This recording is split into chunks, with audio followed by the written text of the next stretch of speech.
Good evening. Hello, sir. Hey, Eric. Hello.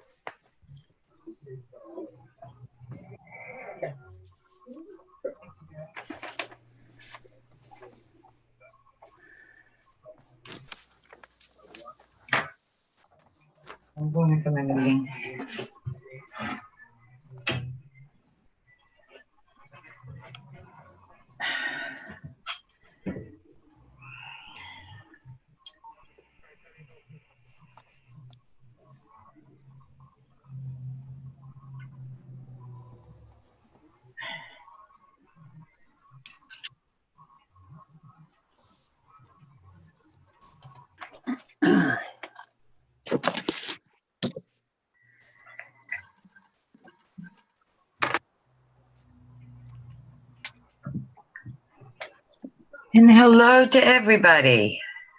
Hi, Ginger. Hello, hello. Hello. There. How's it going? Well, up until 10 minutes ago, I couldn't get my computer to accept the internet. So I was frantically trying to reboot it. Works on everything else in the house, just it didn't want to work on my old clunker. But now it's working, so. Well, give it a good kick. I'm not sure Is that if what I'm reboot means? kick it or if I'm gonna use one of my husband's sledgehammers on it. I'm thinking the sledgehammer. I'd get some satisfaction out of that. That's not a soft boot. I've seen that garage before, Ginger. You can find something more extravagant than a sledgehammer that would be probably more fun. I probably could now that you mention it. Yes, yes, because you are familiar with everything in the garage. So how's everybody else doing tonight? Fine. Pretty well, thanks. Good. Yeah, here's my list.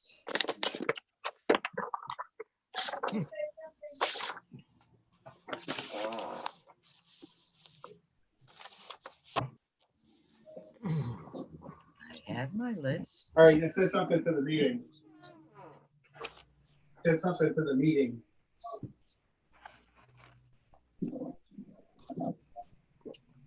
Hey, Bob. Good evening.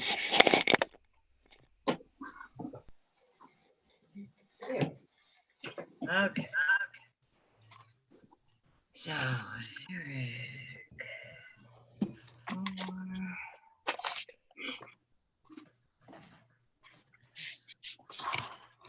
Hey, Brad. Hi, Ginger.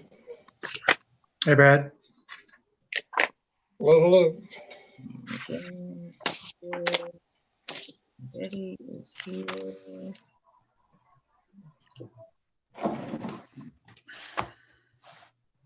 Mike, Pam.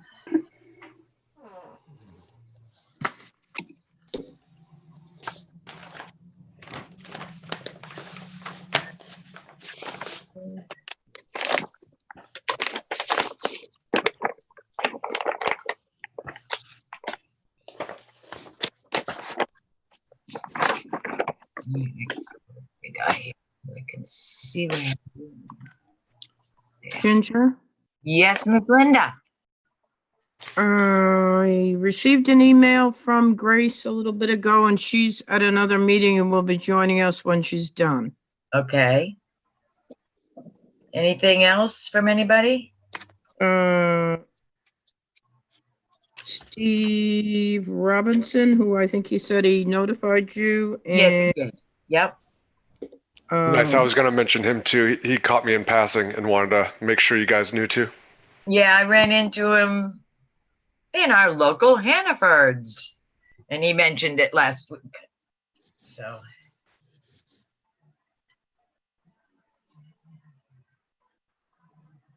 So I think we're just waiting for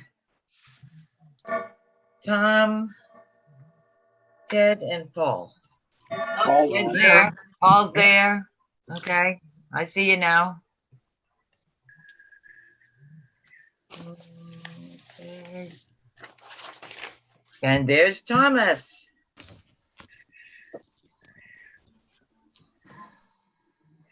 Okay.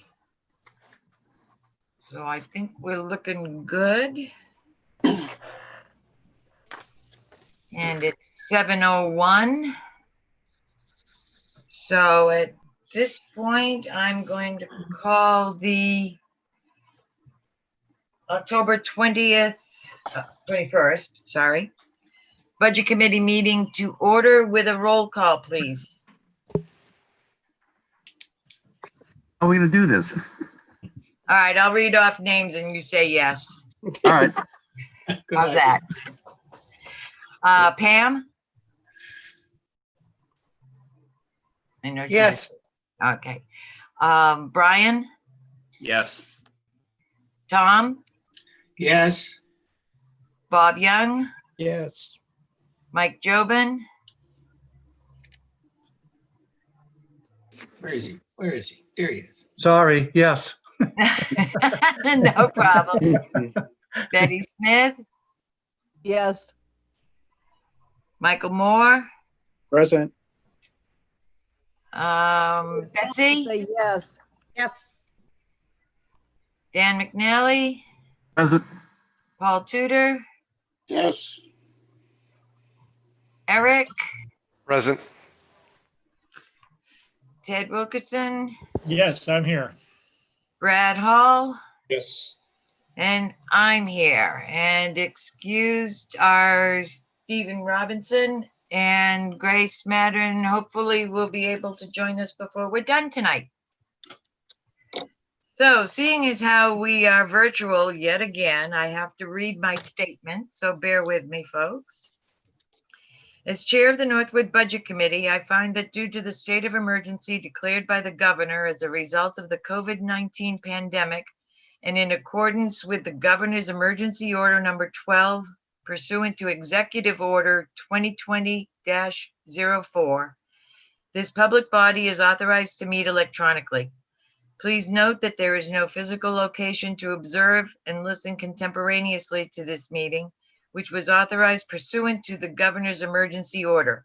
However, in accordance with the emergency order, I am confirming that we are A, providing public access to the meeting by telephone, with additional access possibilities by video or other electronic means. We are utilizing the Zoom platform for this electronic meeting. All members of the Budget Committee have the ability to communicate contemporaneously during the meeting through this platform, and the public has access to contemporaneously listen and, if necessary, participate in this meeting through details located on our website and posted outside the town hall. If for any reason you cannot join or listen to this meeting, Susan, you're there, right? I'm here. Okay. Please call 607-322-6232. Now that that formality is set, on with our agenda. We have the minutes to review and accept from our meeting of August 19th, 2020. Motion to accept the minutes of August 19th, 2020. Okay, we have a motion. Do we have a second? Yes, 10 seconds. Okay, Betty Smith motion, Dave Wilkerson second. Are there any corrections, revisions that anybody found? Everybody's name is spelled correctly? Cool. Good. In that I case, really like the format. yeah, format works out well. Okay, let's see. I just gotta refresh my memory for a second.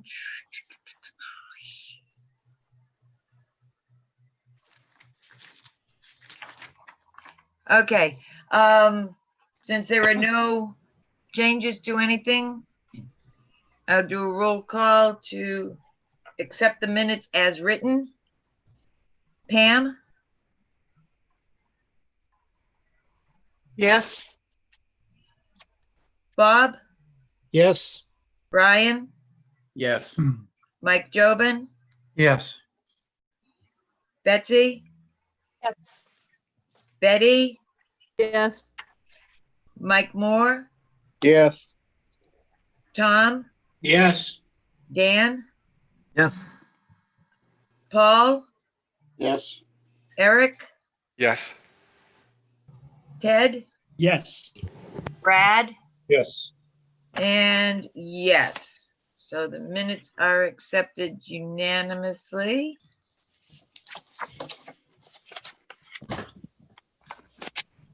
Okay, next order of business is to review the first quarter of the school. Mr. Winslow, you're on. Great. I'll give a bit of an overall update. There's actually a lot of things I'd like to share with the budget committee. So first of all, we have our interim superintendent, Dr. Monica Henson. We continue to use MRI for our business administrator. In our business office, we have a few concerns that I just wanted to share with the committee. The big form that's due from the business office in terms to the town is the DOE 25. It's due in September, and we were notified that the business office had applied for and received an extension to that. And that form was then due last Friday.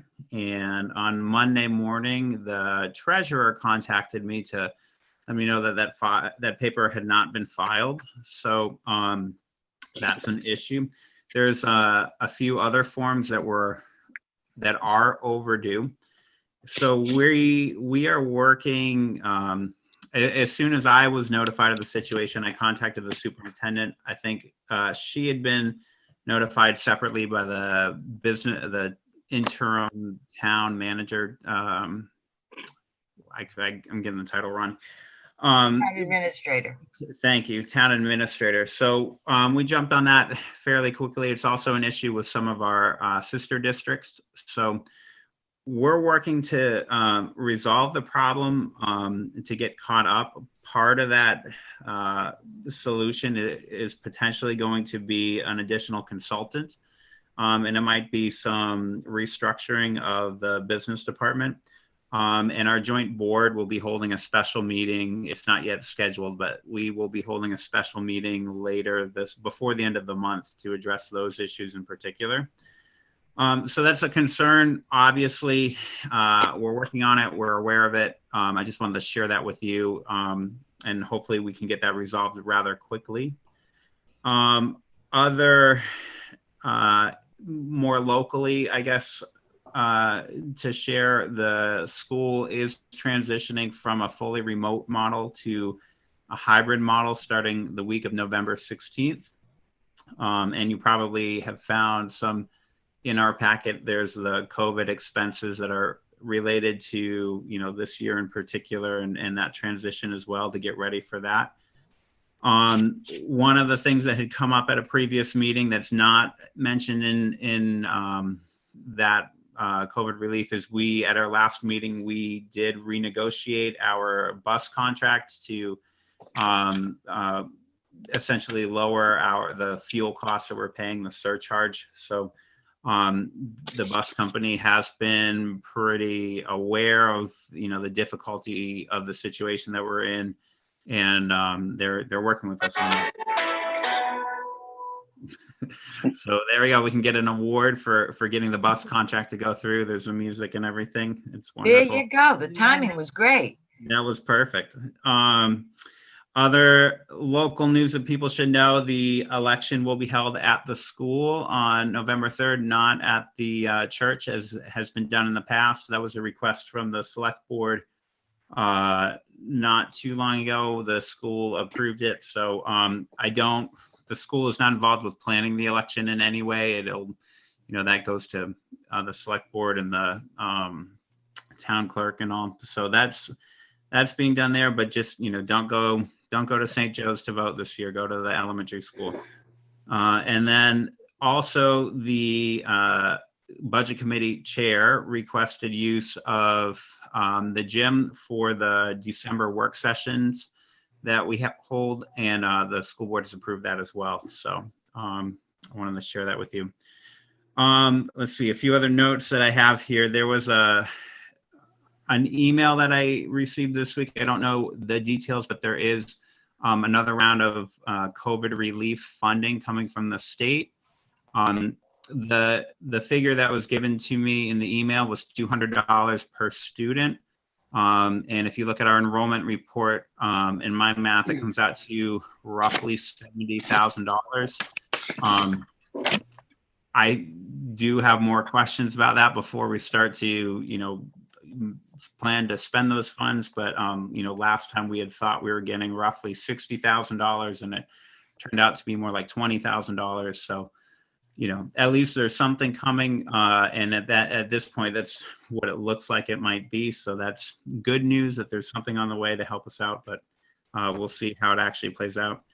And then the last thing is, again, more kind of higher level SAU. With our restructure, there was a question last meeting about how much that would cost Northwood, and I don't have a number for that yet, but I do have some idea. The SAU restructure as it was proposed by the Stratford board when they left, which is fairly close probably to how we'll actually turn out, was for $170,000 ish lower than what our current SAU overall bottom line is. What is difficult about that, though, is the apportionment changes, because we go from being 3 towns splitting the bill to being 2 towns splitting the bill. And the reevaluations were, I think, just completed in Northwood and in Nottingham. So our back of the envelope kind of calculations, not official yet, but what we're looking at is And Northwood is will be paying about 45% of the shared cost, whereas Nottingham will be about 55% of the shared cost. So I can't give definite numbers, but that's kind of what we're looking at this point. So those are the, I guess, overall updates that I want to share with people, and I can take questions on those. But before I do the local expense report, I have some, there's some lines that we all probably have questions about as you went through them. I have some answers probably before you've even asked from our last board meeting. So the lines, a bunch of the salary lines appeared to have an issue with the encumbrance where they're over encumbered and they're showing a negative balance. This would be the teacher salary line, the paraprofessional salary line, the special education salary for elementary, as well as the speech path for the elementary. There's also down a little bit later, I think the librarian and the librarian aide, as well as the secretary wages that are all over expended. Those are, we were actually, when we received the report, we're also given a note that they're researching those encumbrances because they have questions about those numbers as well. I see also guidance salary while I'm thinking about it, nurse's salary. The other ones, there's some grants and offsets, but I can bring those up as we go through. So those are things I just wanted to point out ahead of time. So do you guys want to do questions on that whole long slate of updates and then get into the expense report, or do you, I'll turn it back to, the chair, of course. What's your pleasure, folks? Are there any questions on the updates that Brian gave us? I don't have a question, Ginger. I'm just going to ask everybody that's not going to speak, mute the mics because they lost half of what he said. It garbles a lot what you hear if everybody's got their mic on. Gotcha. Okay, so if you mute until you want to speak up, that will help.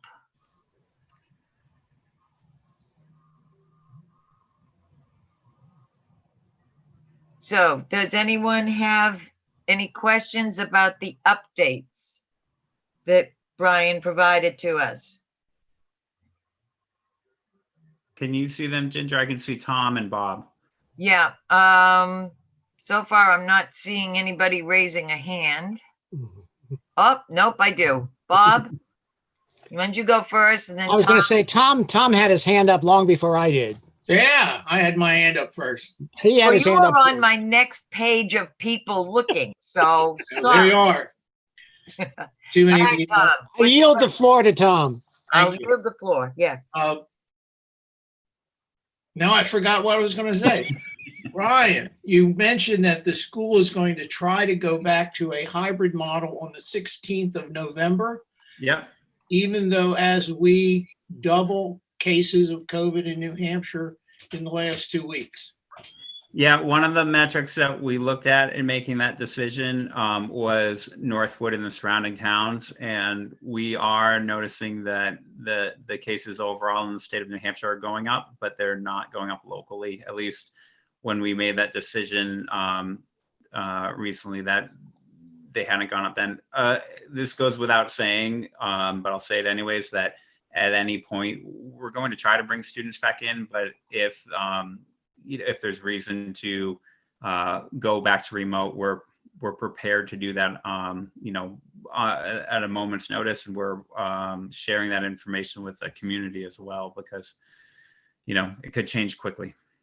And I would also ask if you have any insight into how Co-Brown is going with its mostly in-person classes. We don't get direct updates from Co-Brown, so I think about as much as the rest of the community on that there was a case a number of weeks ago. It seems to have been contained through distance learning and isolation, and that's all I've heard. I haven't heard anything, any insider news or anything. So And just a warning, my kids are coming in the door, so you won't see them, but you might hear them.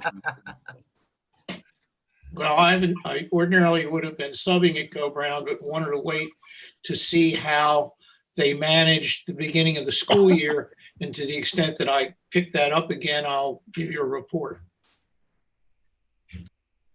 Yeah, we have two acquaintances, both of whom are freshmen, and they're both reporting they're having a wonderful time. The classes are going well, and there are no problems. So based on the word of two freshman girls, that's the only thing I could add. Any other questions, Tom? Then we'll go back to Bob. Yeah, this isn't necessarily a question, but just a suggestion that there was a number of things that were brought up, including changes at the SAU, which would have some impacts on us. And I'm wondering if we should go through the budget now and then if just be able to reserve to ask questions about that later in the meeting. Certainly. Okay. Fine with me for sure. So, Okay, so Brian, I'll let you come back and take over. It just seems easier, particularly since we're remote, to again do this page by page. So Okay. does anyone have any questions other than the items that Brian has pointed out to us regarding salaries and the encumbrances? Any questions on page 1? Ginger, do you see Do that? you want us to raise our hands or Oh, just chime in? Betsy, or just turn your mic back on and say, hey, you. But Betsy's got her hand up, so go ahead, Betsy. Just to point to Brian, there's a lot of lines in this budget that are not encumbered. Health, dental, all that type of stuff that should have been encumbered by now. Okay. Make a note of that. And a lot of the things that are known, transportation, there's quite a few. I think transportation has been a little bit tricky. I mean, you know more than I would, I think, but where we've been remote and we have some students going, if they're on, on IEP, or a few other students are going to for different things, but we've had very few students in, but we are offering transportation. And now we're about to bring a bunch more students in and offer transportation as well. So that one I think makes sense, but I think like the insurance and things for sure. Yeah, the high school transportation's been going for what, 8 weeks or so, 7 weeks? I didn't see anything on that, but just bringing them up. Okay, yeah, that's a good point. Thank you. Okay, anybody else with questions on page 1? I just have a general question. I mean, because of the encumbrances and the way they've been put in, it's almost impossible to tell where you're at the end of the first quarter. At some point at the end, could you just tell us where you at with respect to the budget at the end of the first quarter? Because I mean, It looks Sure. like if you just look at page 1, because of the encumbrances, it looks like you got a 15% surplus, which you probably don't have. Right. I don't know if I share your concern. I don't know if I can give you a better answer than what we have here. A lot of the notes that I have for about this budget is that there's questions on the encumbrances at the, as they're printed. So I don't know if I'll be able to get that answer to you tonight, but it's definitely something, we're watching, we're looking for. So. Brian, can I just add to that? Sure. Paul, unlike the town budget that you can kind of go by the quarter, it's hard to do that with the school because they really just got going. So it's kind of hard to judge, 25% with 1 quarter. Yeah, well, it's really hard to do it with these encumbrances, that's for sure. Right. Agreed. Yep. Does anyone else have questions on or comments on page 1? I'm trying to scroll through, so.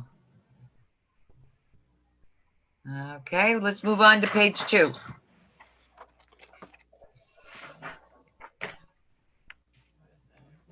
So is this officially like the second page we turn to, or the second number 1, or are we on actual Well, page down number at 2? the bottom, it'll say page 2. Okay, nice. Yeah. Thank you.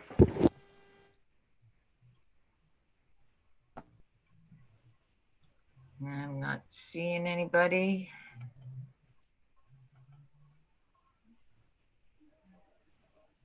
Okay, so seeing nothing yet, let us move on to page 3.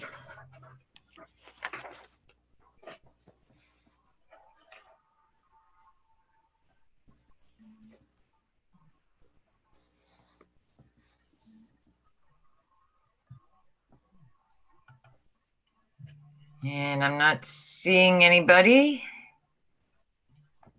So let's move on to page 4.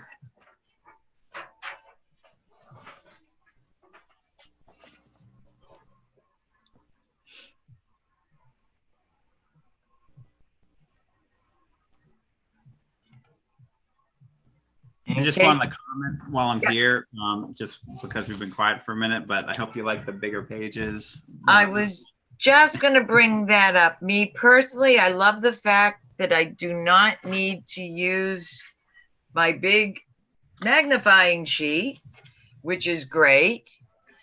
So I did like bring the color too. I did bring that request after the motion. It failed at the school board. We're still getting the traditional reports, but they blew these up for the budget committee. So I think And it was, while the size of the paper is a little unwieldy, me speaking for myself, I would rather have the larger paper and be able to read the numbers.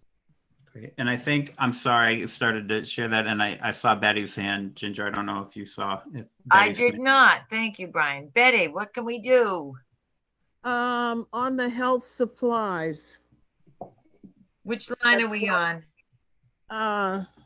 line. Okay, the 2130, 5600. Yep. That's quite overspent. I'm assuming that's because of COVID. Yes, that is. That's my note, that's directly COVID expenses. And then if you have all these other papers as well, there is one of those sheets is a breakdown of the additional COVID expenses. I noticed there was a typo on there, but that's where that line, that's what that's a little bit more detail about that line in particular. So.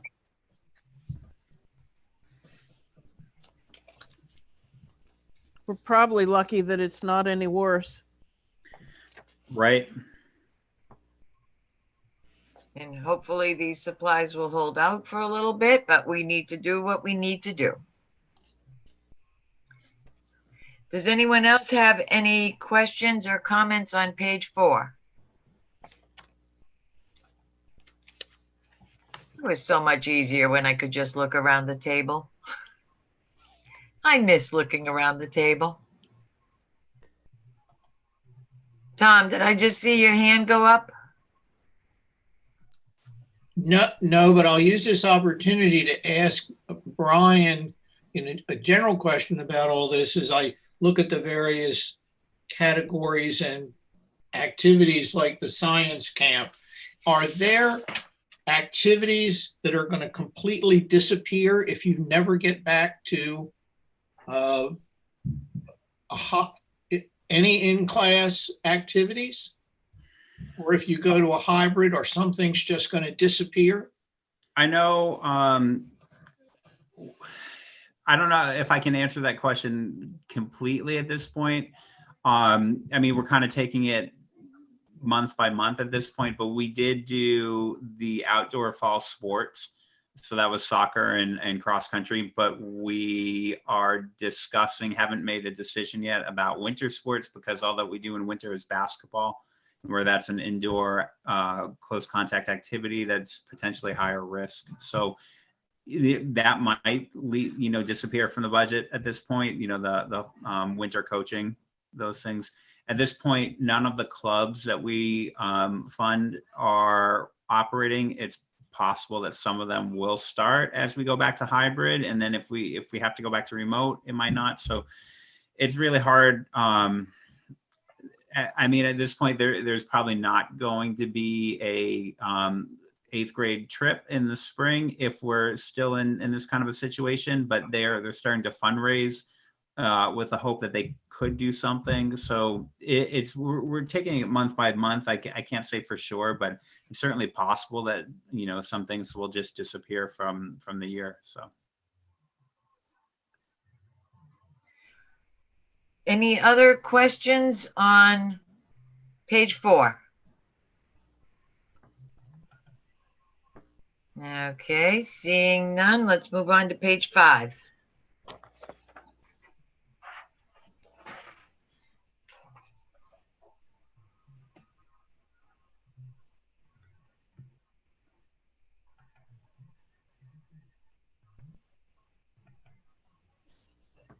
And I'm not seeing anybody jumping at the opportunity to be the first one to speak.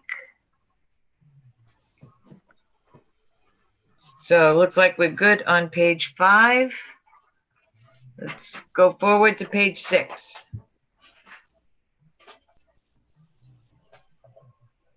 Want to notice I see on my screen Grace Mattern just showed up. So Yep. Grace, we're on the monthly expenditure report for the school on page 6.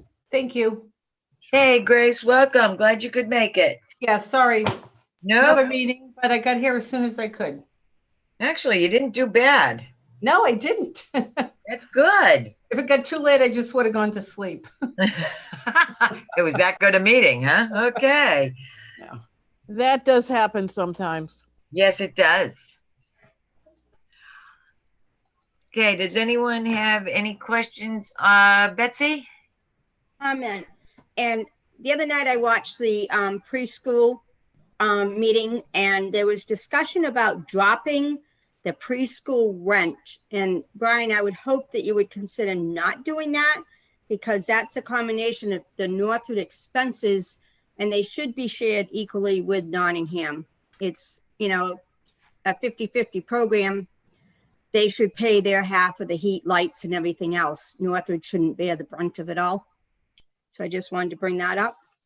Okay, I'll just to share the rent for the preschool lease for this fiscal year that we're currently in has been waived. So that is something we're revisiting for next year.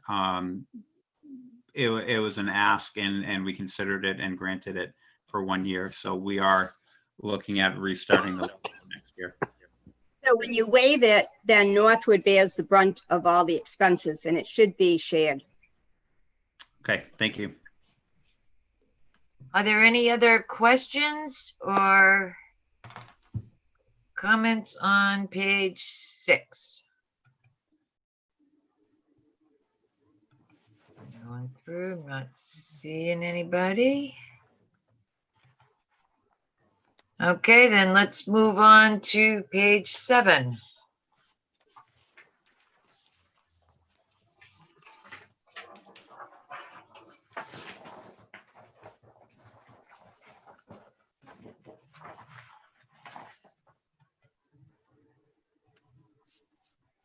This might be a good time just to share part of the conversation from a few months ago was the sign in the front of the school. And I had shared that we were reconsidering that. The school has voted on a cheaper option for the replacement sign.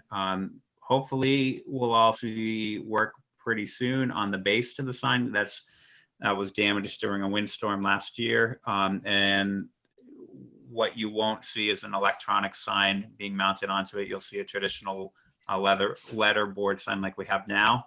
The board didn't say that they would never do an electronic sign, but they did feel that it was prudent to hold off on that bit of it for now. That was the majority of the expense. So I think the total cost on the sign replacement is about $14,000, and $11,000 of which is covered by our insurance policy. So. Good, thank you. Are there other questions or comments on page 7?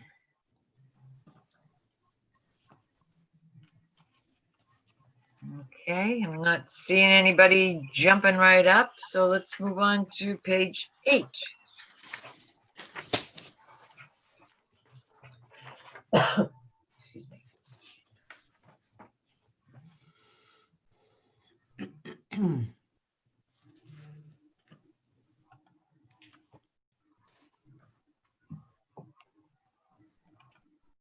Okay, don't see anybody jumping at that And one. Ginger, I got something for him. Oh, I'm sorry, Betsy, go ahead. 2/3 of the way down the capital reserve, it should show that the 20,000, the 10,000 have been paid to the trustees already. The 99,000 has not. That should be reflected on here Okay. as expended. I will make a note. Thank you.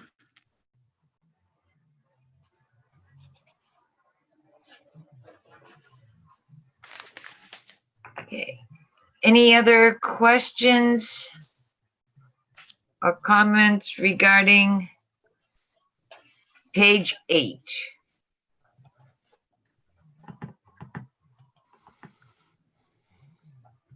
Ginger, I have a general question. Yes, sir, Tom. This is an umbrella question, Brian, and it has to, and it stems in part from doing a remote apple pressing for the kindergarten with Beth Boudreau coming over to watch Ted Wilkinson and I demonstrate the ancient art of apple pressing. And in the course of that, had a conversation with her about what it's like to be a teacher aide for kindergarten, trying to keep 4.5, 5.5-year-old kids occupied and learning during the course of their school day. And that sort of, it's hard. It just takes an enormous amount of, it's like, doing 14 3-minute commercials for every day to keep them interested and involved and so forth. But it raised a more general question about, and secondly, I would say I was listening at some length today to a radio station out of Boston that featured parents calling in to talk about what it's like to homeschool their kids, deal with kids who have special needs, struggle through this uncertainty and difficulty. And it's just a general question of how do you think the teachers are doing? How do you think the administration is doing, managing the teachers and the aides and that whole community? Beth spoke specifically about a couple of parents who are just at their wits' end because they have to work and manage their kids and serve as surrogate teachers and so forth. So it's really just a general question about how do you, and you have kids, right? I do, yeah. I have 2 that are in the Northwood Elementary School and 1 that's in the preschool. So you can't beg off on, not having direct experience. Sure. So I'm just thinking about how's that community of people, both parents, teachers, aides, administration, the custodians, and so forth. yeah, this is a hard year. I mean, that's the only way to really just be blunt and honest about it. This is hard for a lot of people. It's hard for parents, as you said. It's hard for the teachers. It's hard for administrators. It's hard for paraprofessionals, custodians. It's like it just, everybody's doing more than double the work of a traditional year, it seems like. And it's, I think, in my perception, I feel like the work that my children are doing virtually is really good, given that it's through a computer. It definitely, we've heard a lot of feedback from people that they wanted to get some, at least some time back in school face-to-face. And that's why part of why the board moved to try to move back to the hybrid situation. As you know, we voted to begin remote on a split vote. That was, it's been tough for board members. This isn't exactly what any of us expected when we signed up to do this, but here we are. So I think morale is kind of low, but not miserable. I think just because people are working hard, but I'm not in the school. I'm just, this is just kind of an assumption from what I would assume based on what I'm hearing from the community and the reports and whatnot. But, people are in it for the kids. They're doing the best that they can for kids, whatever the board tells them to do, if it's remote, if it's hybrid, if we do whatever, the paraprofessionals, the administrators, the staff, they're going to make the best of it that they can. And I see that coming through in the lessons for my kids for sure. I see that coming through in the board meetings, but what's not coming through, that's really hard to gauge. And I just suspect it's just people are tired and working hard. And, I appreciate them. I know the other board members appreciate them. I know the community appreciates them. So. I'm going to jump in here for a second. I think part of it too is back in the spring when the schools had to go to remote, it was unexpected and we'll do what we need to do. And I think in the back of everybody's mind, it certainly was in my mind, that come September, things would certainly be back to normal. And it's kind of a letdown that they're not. And it doesn't seem to have anything that remotely resembles an end game as far as how long all of us will need to make the adjustments and whatever that we've been having to make. But as far as the hybrid goes, Brian, has your board decided what form that hybrid will start off with, assuming that you can start doing it on the 16th? Sure. So that was actually an administrative decision. The board decision was just, we need to get kids back in here. We decided, we had a presentation with different phases, and some of them had younger, the K through 5 students only and whatnot. But the board decided that we wanted to see K through 8 back in school 2 days a week or more in some cases.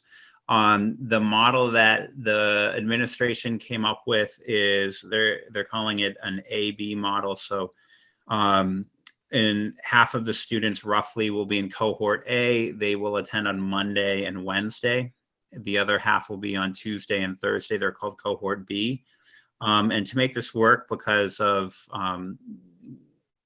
we can't bring all the students to the cafeteria for lunch at the same time, the schedule's really kind of rolling through, and it puts a lot more burden on individual teachers and paraprofessionals. So to make this work, we're doing a flex day. So that's a remote learning day for all students on Friday.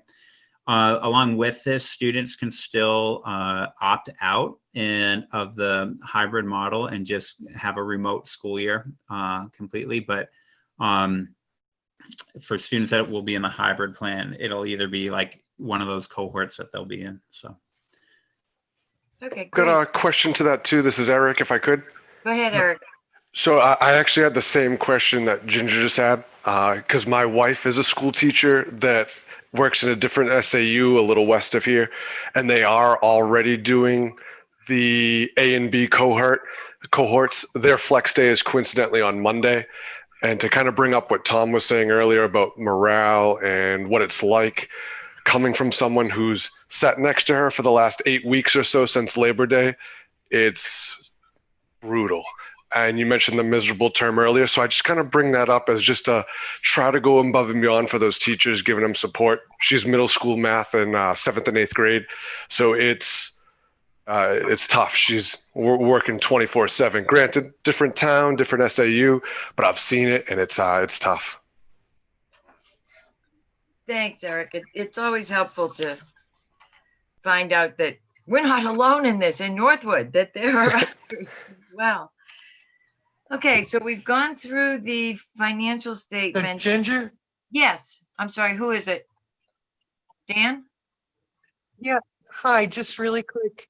I'm going to turn my Yes. camera off so I can speak. So Ginger and the rest of the board, I am a teacher in a high school north of here, and we have the in-school hybrid, which Brian just spoke of.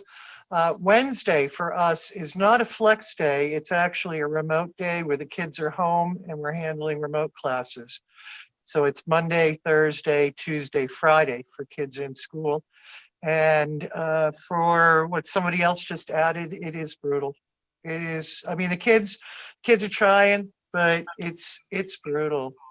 Girls can't whisper in other girls' ears about the boys, and it's just not the same. It's brutal. So, but mandatory mask, hand sanitizer, desks are cleaned after every single class.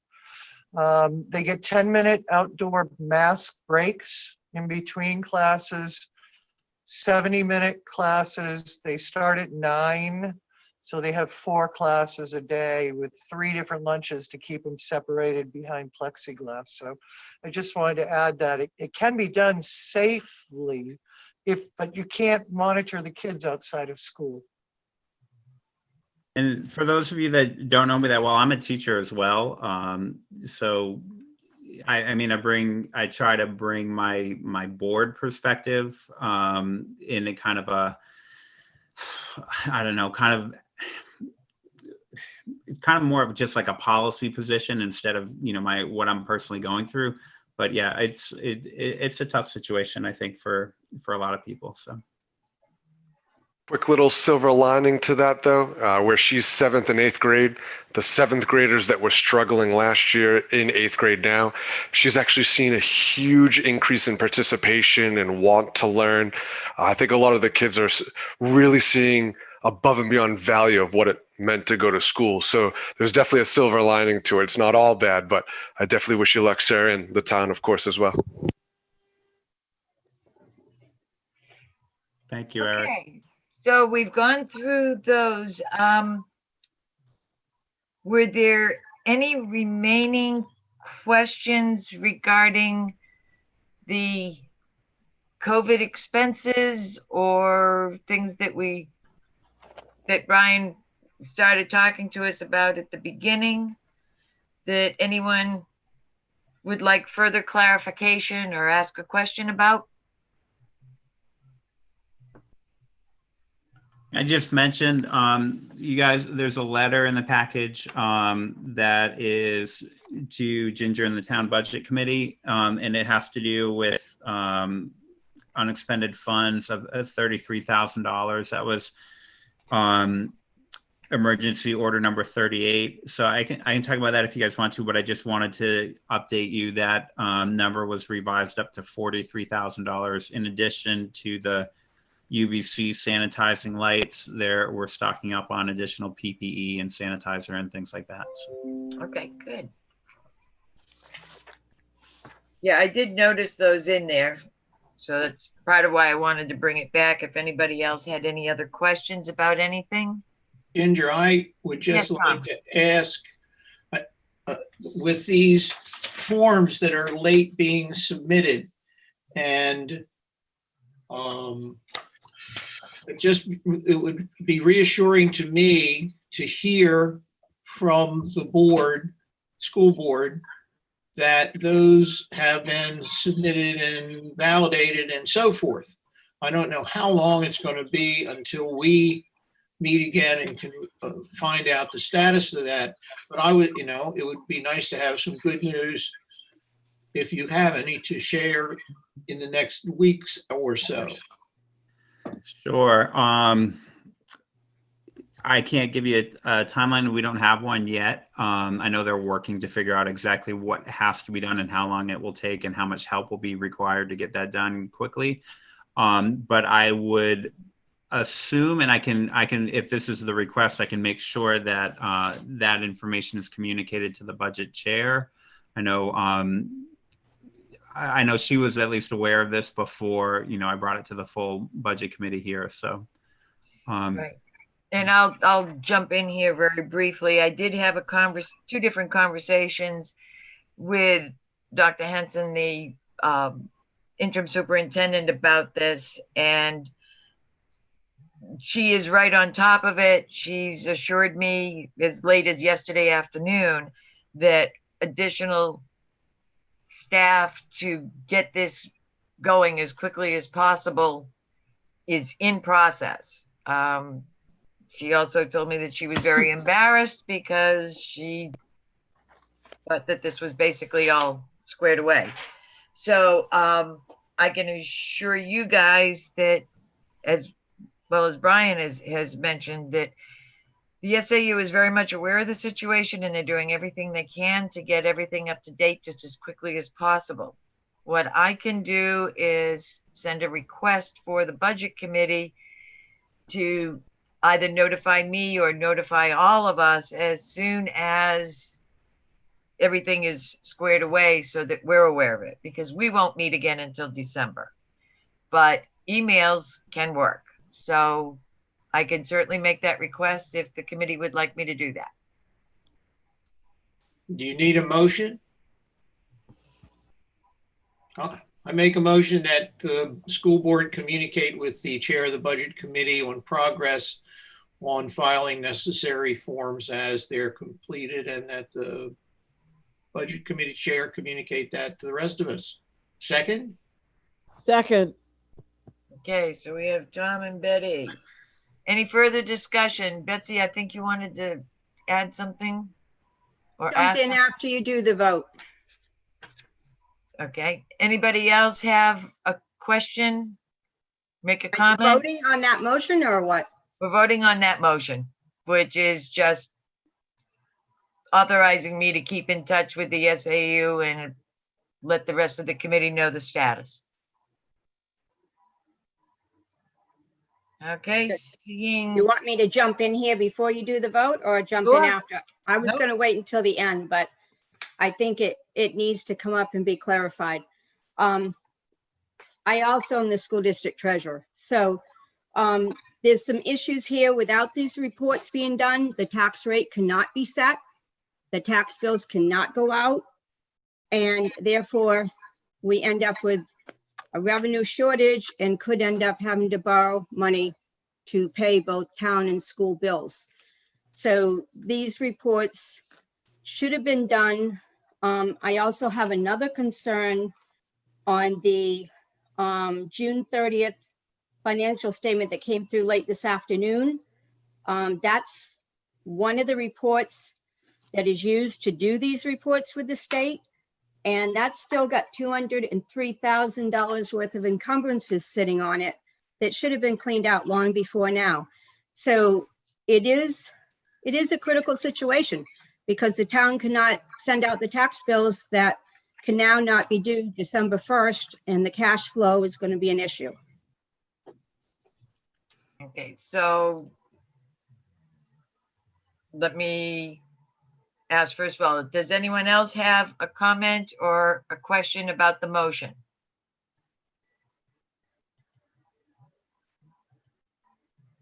Okay, I'm not No, seeing. but I think that, I'm sorry, Ginger, Go ahead, jumping in Paul. late. But I think based on what I just heard is that we should be asking them for a schedule on when they plan on completing this. And that's certainly something that if you vote to have me keep in contact to find out what the status is, I can certainly suggest. I would recommend you suggest that. Other comments or questions? Okay, seeing none, we need a roll call vote. Pam, Yes. Bob, Yes. Brian, Yes. Mike, Jobin, Yes. Betty, yes. Betsy, Yes. Grace, Yes. Michael Moore, Yes. Tom, Yes. Dan, Yes. Paul, Yes, Eric, Yes. Ted, Yes. Brad, Yes. and myself, and my pen just ran out of ink. So I will certainly work with Brian and the SAU, bring these concerns to the superintendent and make the recommendation from the committee that perhaps if there's a schedule, once they know it, I do know that this has just recently come to light in the last few days. I also know that they are jumping right on it. Yeah. But if I could will just- be in touch and see If I what. could just comment Yeah, too, Brian. I think, Mr. Tudor, that the last conversation I had with the superintendent, we were talking about the need to have a schedule, just to know as much as we could to figure out how much we would need to make this happen as quickly as possible. So I think that's definitely on the radar to come out pretty quickly. And then also to Betsy's comment. We know we have to get this done quickly. There's, I think, a lot of lost sleep going on right now as this is coming to light for the full board. So, you know, we're aware of the situation and we're doing what we think we can at this point. So to that, Brian, that DOE report comes off of this financial statement that has all those encumbrances still sitting on it. yeah, So until that's corrected and cleaned up, the report cannot be done. yeah.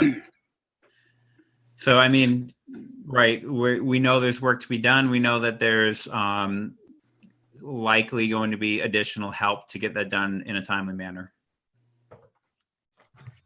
And I guess one final note, I mean, I guess I'd like to have some input or some information on how this happened. I mean, something this important to the town as far as its revenue stream.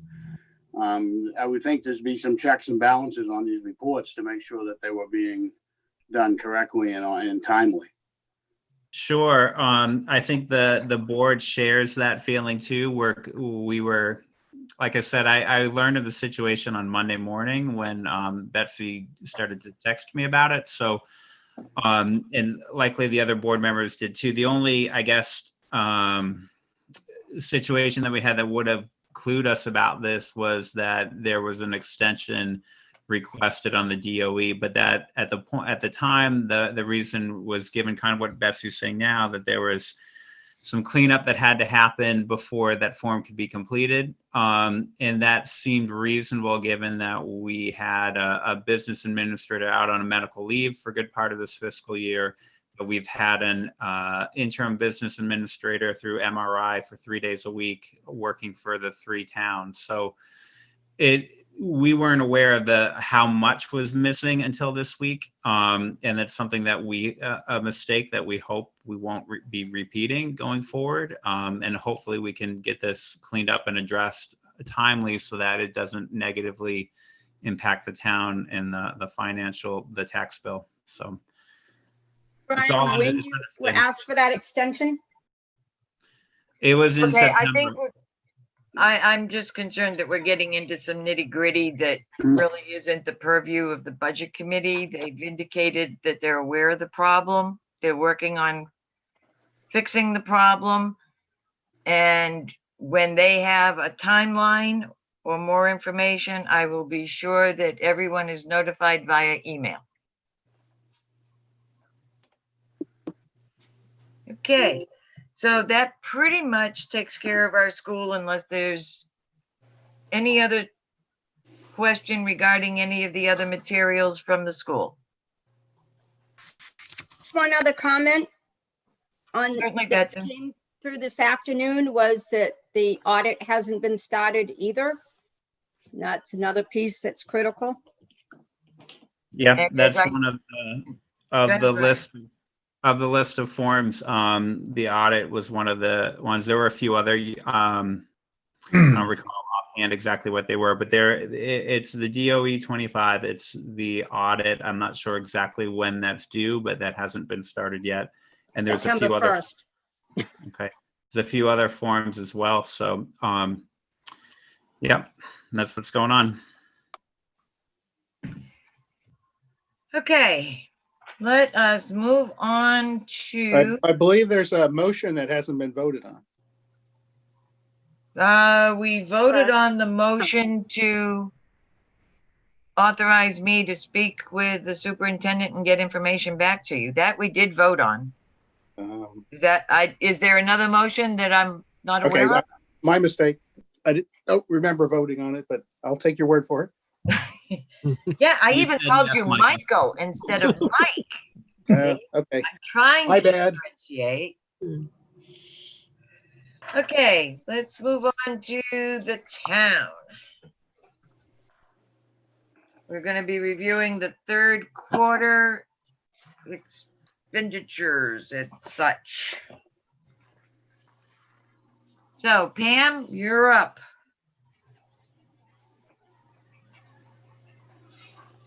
Well, I'm woefully unprepared for this, still being a rookie. So I'm going to go off camera for a minute And if you guys would go through, it's 21 pages, ask me questions and I will field them as best I can.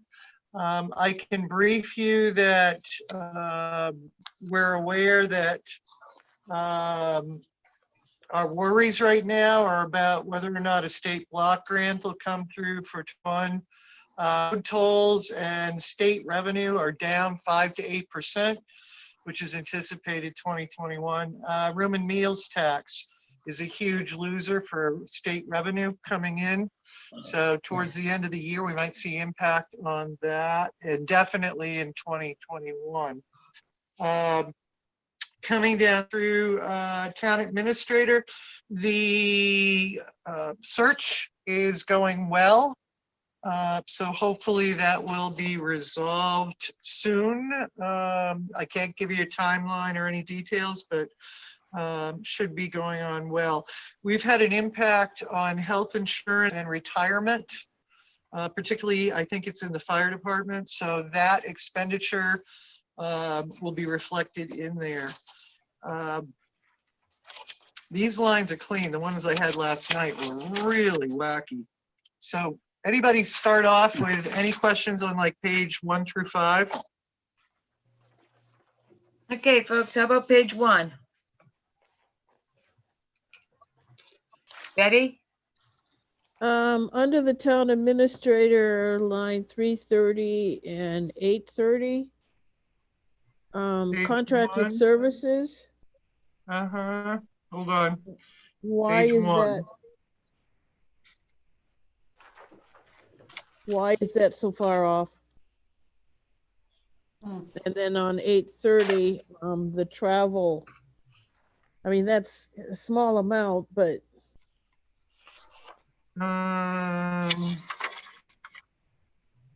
I'm still back a page. Please excuse me. Now, the town administrator, you've got John in from the contracting firm. okay. So there's a reflection there between the actual town administrator salary for the person who is hired or was hired a while ago. And John's services would be billed differently down in contracted services. And Okay. in contracted services, same for finance. You're going to see that same reflection. Contracted services. I think it's, is it MRI the same? Yes, it is, That we Pam. get accounting and finance from. So does that help? Yep. Does that Any help other answer the questions? question? Yes, it Okay, did. thank you. Thank you. Other questions on page 1? Ginger, Yes. is the line 110 amount remaining still valid? Is that still going to be paid out? It will be if you hire someone. If not, it goes toward the it's an amount that could be used to offset the contracted amount for the interim. So it's not going to the previous town administrator? No, No, you kidding? no, No, I'm not kidding. no, it's No. not. It will sit there until, as Pam said, if they happen to hire someone before December 31st, then that individual's Gets paid salary out. would come out of that line. Yes. Any other questions on page 1? Seeing and hearing none, we'll go on to page 2. I have a couple of questions there. Yes, Paul. It just seems that again, all the salary numbers and the contracted services numbers are way over budget for the current period, for the first 9 months of the year. Yes. That is a problem. Again, the contracted services are expensive. Bottom line, per hour, they are expensive. John, I think, has been doing 30 hours, and I'm not sure about Glenn and the other financial person. But by the hour for these contracted services, and the school's going to tell you the same thing. This personnel is very expensive to bring in, these temporary people. What about the town people? I mean, we've expended 152% of the secretary's salary and all of the land use secretary.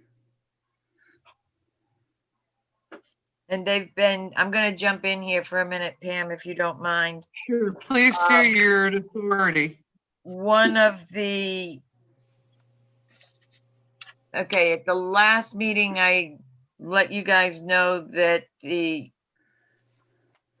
selectman chair had requested that I come to their subcommittee finance meeting, which was the chair, Pam, John, the interim TA, and myself, so that I could further explain the questions that we had from our previous meeting on the one we had in June. Right. And my recollection as they were looking at this was because of the change in personnel. Right now, the municipal secretary salary is actually 2 different individuals. Because they've been short-staffed, there's been additional hours in order to get the work done, because the work still needed to be done while they're looking for permanent replacement staff. It's not an easy situation. Like the school, I believe that they're trying to do the best that they can do with the situation that we're all finding ourselves in. I don't know if that's helpful or not. Are there other questions or comments either on that or on page 2? I have a question regards to Yes, Brad. the contracted services. So as Pam indicated, those tend to be very expensive hours that we're paying for. But we're not paying benefits in addition to that. It's just a flat rate salary cost, correct? Correct. So compared to having a full-time or part-time person working for the town, there is some savings in the health insurance and the benefit side of the picture using these contracted services. I mean, I have no idea what Yeah. it might be. There's Yes gotta be and something. no. Go ahead, Pam. So yes and no. Recent increases in health and other benefits have kind of eaten any savings we would have from not paying out for full-time town employees. So it's a hole that you can't seem to get out of right now, because every time you take a step, somebody throws another, shovelful in. So I was not at the last BudFin. I don't know, Ginger, if you went with Hal and John, and you know how Hal works on a delta to try to estimate where we stand coming in for the year as far as expenditures. And it's still in a positive figure, but you're in a very low single digit of coming in, at budget. Percentage Maybe wise. a percent above budget. So it's slim. Yeah, percentage wise. So we're just going to be honest on that. It has been a tough time to try to balance this all out. And the expenditures for contracted services is a tough pill to swallow, because you think you're making out, but on the health service side of it, or health benefits, but it's eaten up elsewhere. Thank you, Pam. Any other questions or comments on page 2? I have one other question on page Yes, Brad. 2. Just wondering what's going on with the postage. Line 625, or $10,000. I know, wacky, huh? They're trying to incorporate that into a single line. So all of the postage expenditures, because it's a machine at the town hall, and it's hard to figure out which department used the postage machine at which time.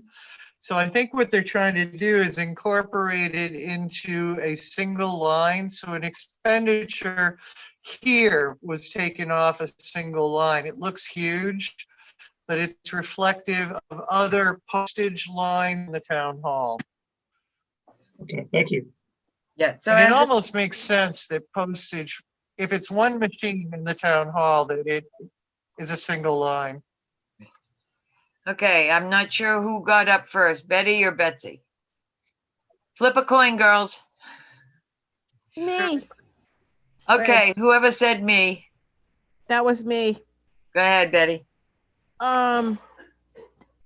My original question was something else, but under the postage, the library's been maintaining their own line for postage because it's really ridiculous for Donna to have to keep going up to town hall just to get postage done. So we've maintained our own. That's fine. What was my other, I forgot my other question. Well, we can let Betsy go while you're thinking. Okay. All right, Betsy? So just keep in mind the postage, because of the COVID and town hall being closed, a lot of things got mailed that normally wouldn't be mailed. And same with town registrations, vehicle registrations, that type of stuff. So Yeah. it's up because of that. Absolutely. Thank you, Betsy. It's very, very helpful to have feedback. Absolutely. And on this, it's just, I know that the postage per line, per category, it gets confusing. So I'm hoping they can get it onto one line. They were also hoping to do that with the cell phone service.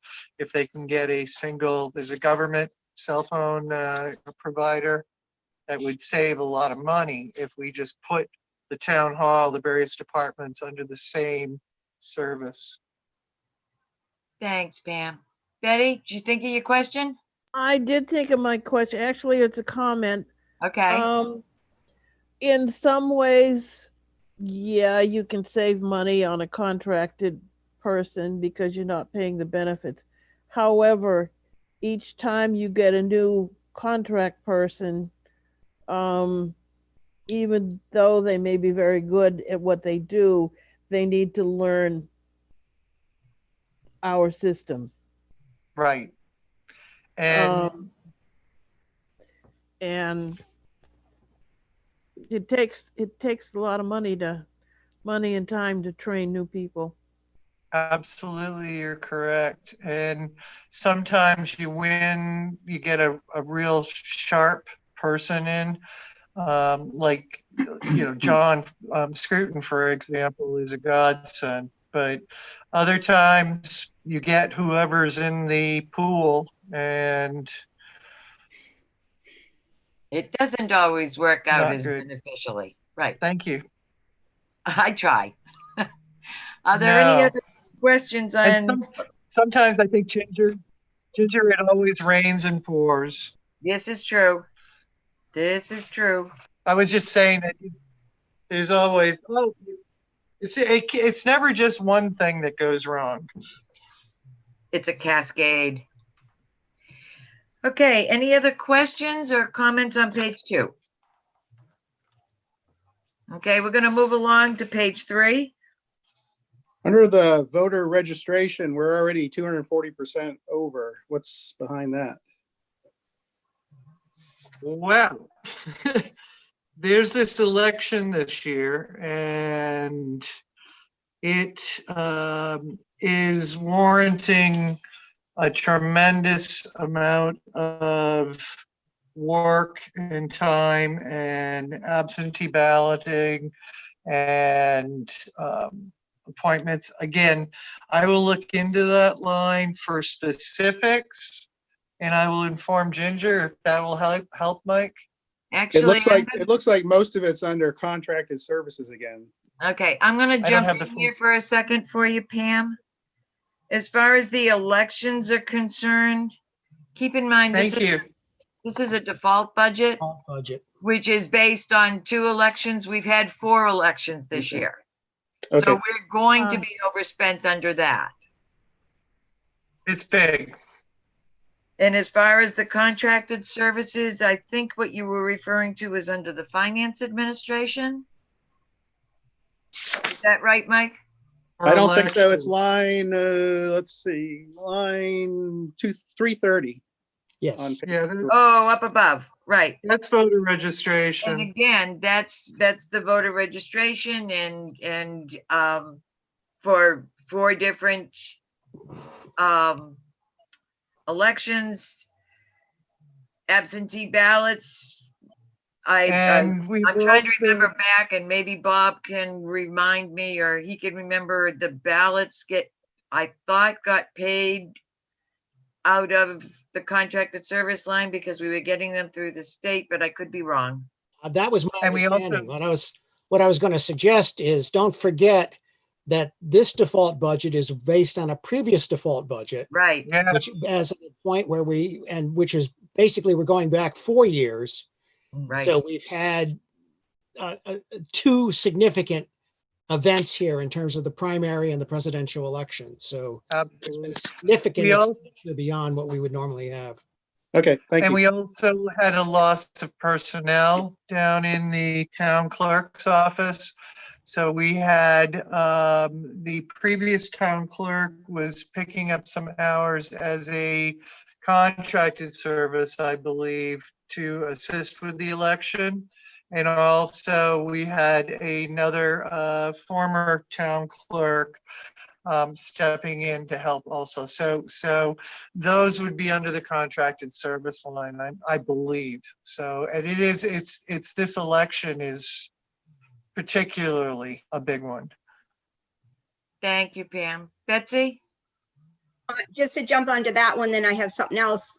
There also was a pay increase from $8 an hour to $12 an hour. So that's part of it right there as well. Right, that was for the ballot clerks. So further down on the page, contracted services 330 under finance. That's where Greg and Glenn are, the 2 that are being contracted right now through MRI. Yes.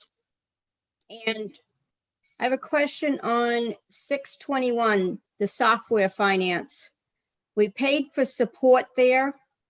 I would hope and encourage that the selectmen will get the support and learn how to use that system so that we can have our budget stuff on there and not on Excel spreadsheets for December. Okay, so, is that the pro fund? What? I'm sorry, what was Yes. that, Pam?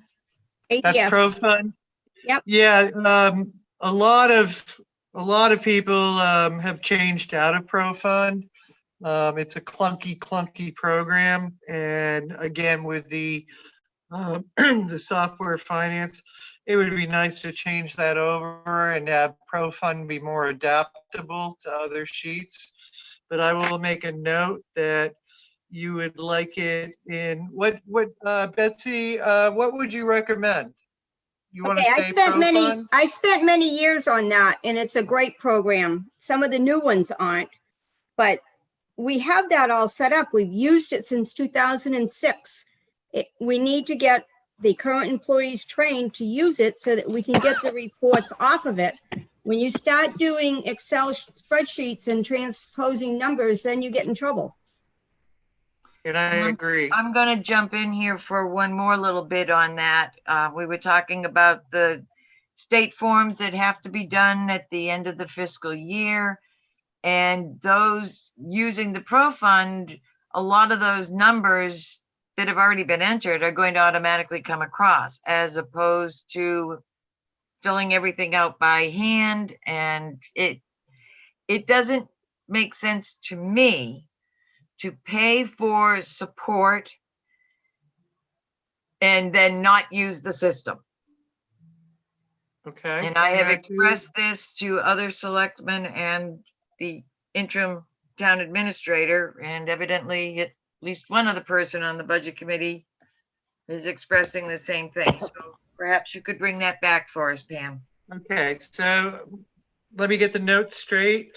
Is on using the pro fund and are issuing the Excel spreadsheets in the same format, or using the pro fund to be in the same format as others? Basically, I believe what we're suggesting is that the Pro Fund program be used as it has been for several years up until last year. Or 100% of what we're doing, not the Excel spreadsheets. Okay, I got you. So you'd rather do that than, and I suspect some of the Excel is coming from folks that aren't familiar with the Pro Fund.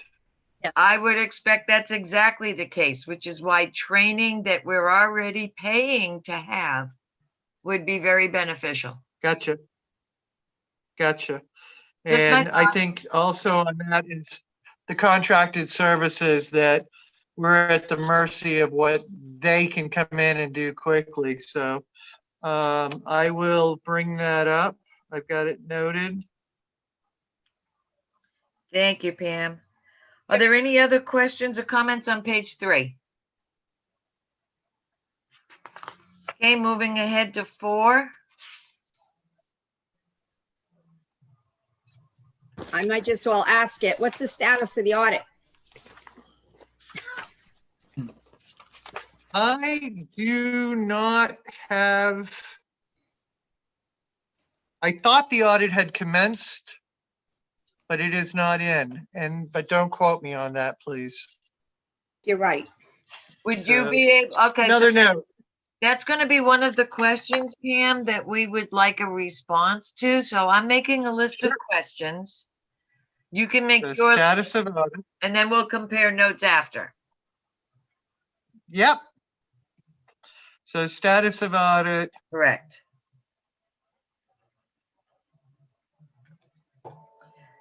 Any other questions or comments on page 4? I'm trying to scroll through. If I don't scroll through fast enough, just speak up, folks. We got 21 to go through, so. I know, that's why I'm trying to move us along, because we don't be here until 11 o'clock. Okay, moving on to page 5. Just a point on there, there's 7,000 sitting in postage in the town clerk line that will help offset the other one on page 1. Yep, that's the plan. And you'll find that in every department that has a postage line. You'll see it again under our postage, down for budget committee. There's $350 sitting there. Any other questions on 5?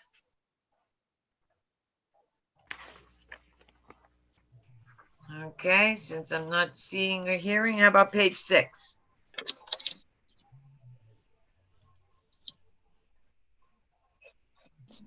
Don't be shy, folks. If you've got questions, speak her up. And if I can't field them, Ginger's there to help. Well, only for what I stick my nose into. Well, I'm kind of a rookie. I do know that I'm not supposed to take orders from you. This is true, and I try not to And I give, see. I give recommendations. But Betty, do you have your hand up, hon? Yeah, just 620 supplies under trustees of the trust funds. It's a small amount of money, but it's Page 5? Page 6. no, page 6. It's the top of the page. Page 6? Gotcha. It's a small amount of money, but it's kind of a large percentage over. Yeah, that's why I don't like percentages. Answer that for you? Yeah,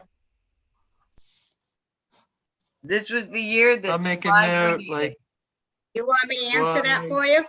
Yeah, why don't you go ahead, Betsy?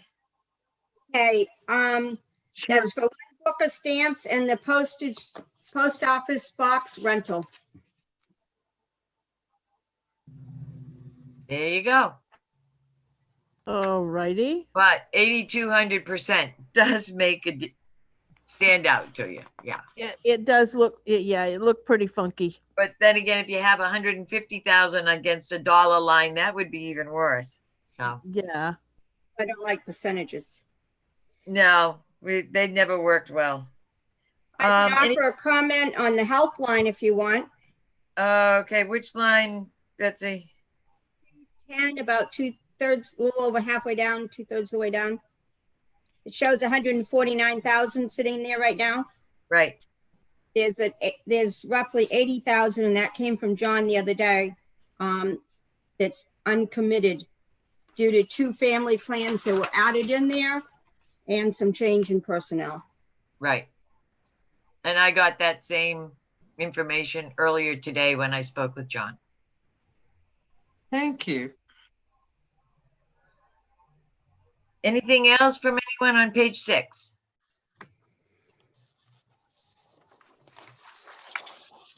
Page 7?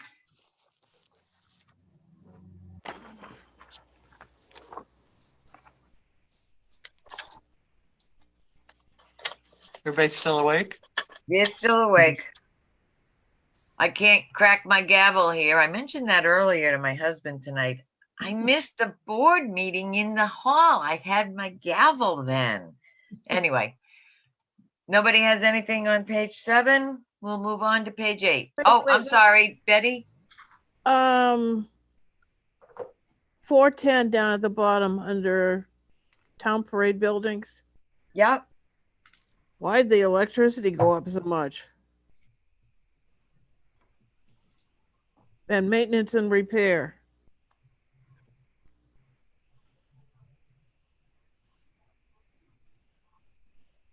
Pam, do you recall those?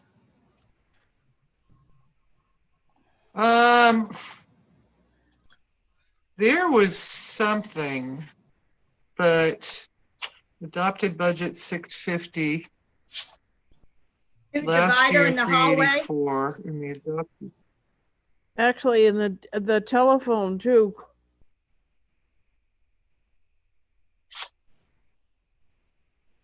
Okay, we're on parade buildings. Electricity. There was something about a light, outdoor lighting that we actually don't have, so they went after to try and reconcile that. So I will make an inquiry and just see if it was that light. There was a bill and we didn't have a bill. So I'm gonna, why increase on electricity? And the telephone. And telephone, I absolutely agree with you. That town hall, all departments, that's why we were meeting with, John Scruton was meeting with another cell phone service provider. Plus they installed a new phone system in the town hall. Probably the new phone system. It could be that. That could It be. could also be. I think that right there. You still with us, Pam? Did you freeze? I am. No, I'm I right don't think here, so. just frozen. Go Okay. ahead. I recall back in Yeah, I'm here. August that there was some discussion at that subcommittee questioning whether or not the electric and telephone were being coded to the correct departments and the correct lines. So that might Yeah, we also did be that. part of it. Yeah, highway electric and all. We had a large discussion about different lines on street lighting, telephone, highway electric, so we can go back through that. And So see this has if come up anything- before. See if anything got applied to the wrong line. However, if you do look at the Right, idea of or what they it's just spent, a reflection of what was already. if you Okay, look at what Bob? they spent prior year they're still within what is reasonable for the prior year. Correct. It's just that they're over this year's budget. Essentially, it's the same budget because it's. Right, it it's is. Default as well. It's exactly the same budget. Right. And perhaps if departments turn off lights when they leave a room or leave a building, that might save a little bit there as well. Yeah, it seemed like the fire chief was talking about lighting savings by having some automated light systems. Well, in my mind, to spend money to have an automated light system versus just being responsible for shutting off the light when you leave the room seems to me Well, it's less expensive to yeah. just shut off a light as opposed to putting a system in that'll do it for you because Unless it's just a little thing, like a solar activated, light, those type of things, or like my home heating system. I got one of those little thermostats that just, you put the timer in and it turns the heat on and off when it's supposed to be. So those things aren't expensive. well, hopefully we'll get that figured out. Betty, did you have another question? Was your hand up? No, actually not this time. I was just leaning on it. Oh, okay. All right. Anybody else have anything on page Okay. 7? Nothing more on 7. Let's go to 8.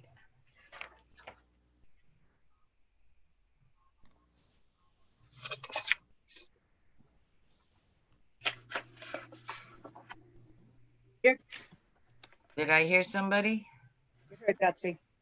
Okay, Betsy, go ahead. Cemetery mowing, that 1,800 does not belong in there. Pam might make a note to have that, should have been corrected, but it hasn't been.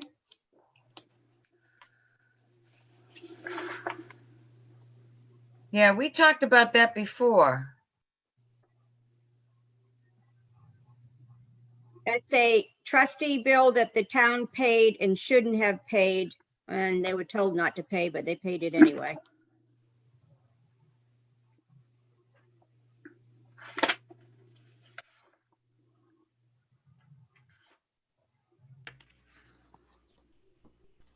Okay. Anybody else for anything on page 8?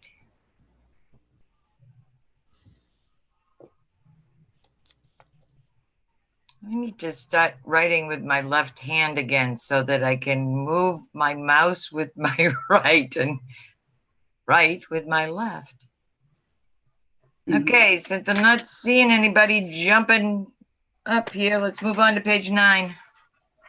Yeah, I guess so. I mean, the police department, it's really page 9 and 10 because I'm looking at both of them, but Okay. all of this salaries are over budget. Now, that could be default budget, but when you look at their overall spending, they're over budget for the first 3 quarters by not a lot, but by a little. And I know they have a cruiser coming in November that's going to whack them for another 45,000 or 43,000, whatever it is. So I'm just curious, are they planning on making their budget? They've got a lot of COVID money coming in. And how does that back out at the end of the day? Does that just show up as revenue? I mean, how does that all work? I asked the chief the other night on when he was presenting whether he anticipated coming in under budget or an anticipated surplus, because that's what I really want to hear about is the surplus. And the chief was confident he would be coming in under budget. Not a tremendous surplus, but he did feel confident that he was coming in under budget. You better start cutting something back then. Okay, Paul, I need to ask you a question because I'm trying to. Yeah, again, but you mentioned salaries. What salary are you concerned about? The chief, the full-time officer, the administrator. Okay, so I'm part-time looking at, officers. I'm all looking. of them are over. All right, I'm looking at the chief still having money left. The full-time officers. Yeah, but It's they've close, overspent. They should be They should be at 3/4 of their budget, and they're at 80% of their budget. 75 versus 80. Right, That 5% difference is what you're looking at. right. Okay, you'll also notice that the overtime for the police officers still has almost Yeah, 85% yeah, left. he's way under there, you're right. So it's a matter of scheduling and whether you've got some officers doing overtime or you've got part-time officers filling in, so it's, in my mind, it's a matter of scheduling. And it looks like it would all come out in the wash. I'm gonna agree. Were there other lines, Paul, that you were concerned about? Well, I just know when I listened in on his selectman meeting last night, I know he's got a police cruiser coming in November for $45,000, which isn't reflective and is already, like I said, he's already spent 78% of 75%. So, and he's got another 40 grand coming in on top of what his normal bookkeeping flow would be. Isn't that a warrant? No, it's not. No, In the operating budget. The police cruiser, excuse me, Pam, the police cruiser was in the operating budget. They've got a three-year plan of replacement and trying to think of getting back on schedule for replacement of cruisers. Right. They have a cruiser in the budget for every year, and then they also bought a second one this year, supposedly out of their. Because last year they could not buy one. Right, and the second one was bought out of their detail money. Correct. And that's not coming in until, not even gonna get placed, I guess, until January, but it's not in the operating budget anyway, so it really doesn't Correct. matter. Correct. But I'm just saying, there's another 50 grand that's on top of everything else that's gonna keep in November, because he said he had a cruiser coming in early November. It's in the budget. It's in line It 6. is, but he's already over 691. budget. I'm just saying, all things being equal, if all the other lines continue to book at the same rate and he adds 50 grand, he's over budget at the end of the year. That was my question. Is he planning on cutting back somewhere to make it? Well, we shall see when we meet again in December. Okay. One thing I do want to mention to the rest of the budget committee, in case you didn't recall, I believe I said it at our last meeting, but if not, I'll remind everyone now. The selectmen have made the determination that this expenditure report that we're looking at now is effective as of the 30th of September. It will be produced within 1 or 2 working days into the next month. So this was produced on either the 1st or the 2nd of October, which happened to be a Thursday or a Friday. And it is now being posted on the town's website. One of the issues that I had spoken to one of them about was to make it a little easier to locate on the town's website. But if you do go looking under forms and documents and then type in financial, it'll come up along with past years, audit reports going way back. So my point being that the beginning of November, the October financial expenditure report should be posted online. So we have that ability, as does every resident, to go in once a month and look and see what changes have been made and how close somebody is. So that's something you can watch for. Yeah, Betty? slight differences. 789, 612. Yeah, slight differences week to week. So 22% remaining, and yeah, COVID money coming in. And I think, didn't John send through some COVID spreadsheets? Yeah, we were late in getting them, and I asked Linda, she and I They're worked not this printed, I know afternoon, that. and we got, I believe, all of the additional reports that you did not get in your packet. We made sure that everybody got them via email attachments late this afternoon. So you can check for those tomorrow, or if you really want to stay up late, you can check tonight. And paper copies, the hard copies, should be forthcoming in the mail. I'm not sure if Linda will have the opportunity to get them out tomorrow or Friday, but definitely they would go out the beginning of the week, if not before. And that's information that we can be looking So yeah, at. there's a lot of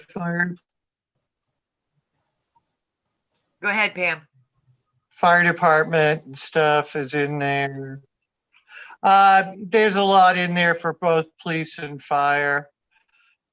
Sick leave, overtime payroll, sick leave, fire department shift coverage, overtime payroll for fire department. So there's a dribble of funds coming in from the COVID-19 towards police and fire.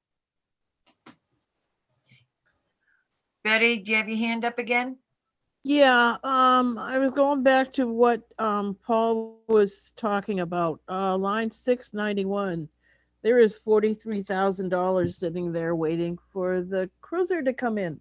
Right. I would say. But Paul's point was taking that 43,000 out, that's going to be reducing the anticipated remaining amount as of September 30th down to 130,000, and just questioning whether or not that would get through the end of the year, the remaining 3 months. Betsy. Middle of the page, 211, insurance buyout. That $4,000 came up last night in Glenn's budget. That belongs charged to the pool of health and dental back earlier. So there's another 4,000 that's been coded wrong. Right. Okay, what line? I'm sorry, I got the health and dental, what? 11 in the police belongs back in, wait a minute, 211. 210 under personnel administration. Yeah, it's on page 9, Pam. I gotcha. Find it. So, and that was Betsy? Or was that Betty? Betsy. That was Betsy. Yeah. Belongs back on page 6. Right. It's part of when they were trying to consolidate all of the insurances, the health and dental insurance, including insurance buyouts, and putting them in one line rather than having them in each department. And this was one that didn't get moved to go into the main line. Gotcha. And you said that you saw one on page 6 also? No, page 6 is where it should go. Goes to The page personnel 6. administration.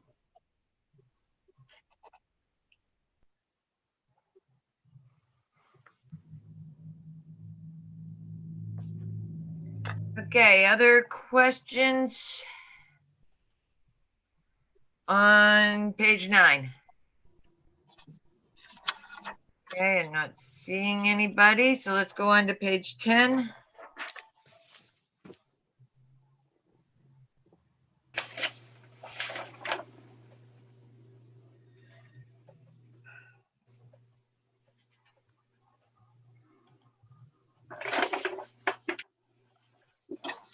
Okay, I'm not seeing anything. Let's speed right along and go to page 11. Just that grant on the fire department again. I just don't understand how that backs out. It's not supposed to be there, and I had brought that up in August, and it got brought up again last month, and it's one of those that has yet to be corrected. It's not supposed to be there. That makes the budget look better. That grant is actually the grant that they received for the breathing equipment that Betsy or Bob, maybe you can remember the actual term for it, because I can't. apparatus. It was the air packs, right? Yep. Okay. They were going to be checking to see if that was the appropriate way to show it, but that 183,000 was the amount of the grant that they received. And I'm sort of remembering something about it needed to go through the town books, that the grant offset it, but I'm not overly familiar with that. So we can check that out to make sure that it's. There's a process for accepting grant money, and you have to have motion procedure to expend, and so that it's just, it's in a paper limbo is what it is. It's not, would that it was money we could have, just woo. But yeah, it's expended, the equipment's been ordered, but it's just hung up. Made a note. To check on how that paperwork gets processed, that's all. So Ginger? Yes, Betsy. That's one of the ones that I spoke to John on removing and putting down at the bottom, so we have a subtotal that we can work with, and things like that would be underneath after it. Right. Kind of a good idea. Yeah, and there were other warrant articles in the original financial expenditure report that were adding to the totals that shouldn't have, and those got corrected, but this one hasn't yet. Any other questions on page 11?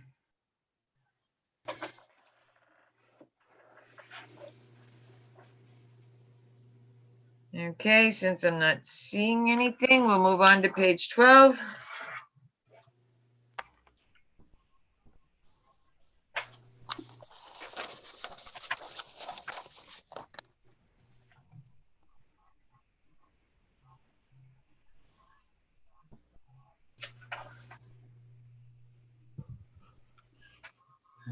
Okay, not seeing anything there. Let's go on to 13.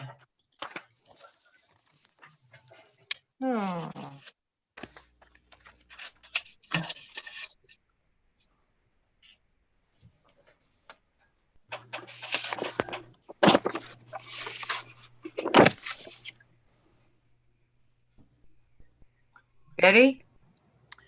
My favorite, 661. Under contracted services highway, line 330, Gotcha. $950 spent that wasn't there.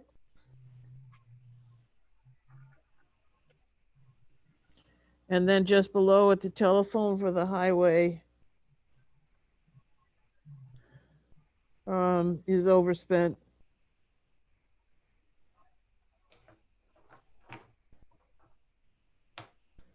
By apparently quite a bit. Okay, I'm sorry, Betty. What was the second one? Was that telephone? Yeah. Okay, so the next line, the 340 line? Yep. Okay. And then down on line 661, equipment maintenance.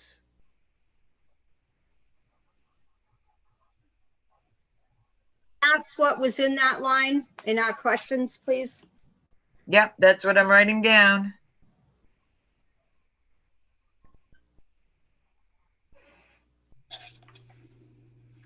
Gotcha.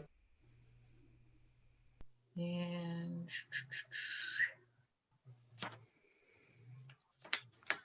equipment maintenance.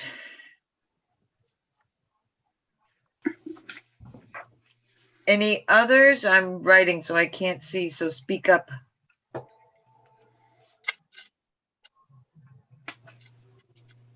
Any other questions on page 13? I'm here, I'm writing too. Well, nobody wants to ask anything at the moment, so let's go on to page 14. Let them The highway block grant hasn't been spent? I'm assuming that's free money, right? There is no free it money. was. No. Could have been spent. It was for Harvey Lake Road. Right. I have this So other have- sheet. I have this other sheet from the questions that we asked from the previous time that says total for the repaving was 385. Does that include all the roads? They're all listed on Yes. the That sheet. was not Harvey Lake. That was separate. No, but the sheet says Harvey Lake too. That's why Yeah. I was asking. I'm pretty sure that that's what they ended up with for a total for all of the roads. So you know what they probably did? They took the 350 from the warrant article and they put the extra 35 in this line. Correct. What about So the I guess Bull my- Lake Bridge? I guess my question is, and again, it's my ignorance on grants. If there's $102,000 grant out there and we only spend 35 of it, did we just lose 60? No. This isn't a No. grant, Paul. This is part of the gas tax Money and road stuff toll like that, right? money that we get from the state. So that we get to keep that regardless whether Correct. or not. Okay. Correct. But it's earmarked for a specific project. I'm not sure if that's the Bull Lake Bridge grant It is, too. this 'cause has there's nothing money to coming- do, Pam, this has No, nothing it's to Bull do Lake. with Bow Lake Bridge. Okay, gotcha. Because there's money coming in for that. Right. No, this is the original plan. If you remember back when they were talking about the warrant articles back in January, when we finally got them, they were putting in a warrant article for 350,000 in the hopes of being able to do Harvey Lake Road, Ridge Road, and Tasker Hill. If the warrant article for 350 did not pass, they felt that there was enough money with the block grant to be able to take care of Harvey Lake Road. As Betsy mentioned, when the town approved the 350, they chose to utilize that money first. And the difference to do all of the roads, that 34,000 came out of that block grant. Gotcha.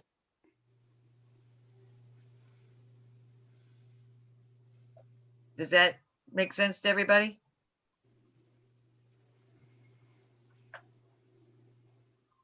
Are there other questions on page 14? Yes, Betty. Under, let's see, guardrails, equipment rental, tree work, road damage, we haven't had any? No, they haven't done any. I'm sorry, Pam, you want to answer that? You have more of Tree the work. details. Yeah, tree work, there's some scheduled for, is it Ridge Road? The trees up there. And that money's combined in there. So there is some tree work scheduled. I think Chris did some of the maintenance culvert and stuff with his crew. So that was out of their regular work.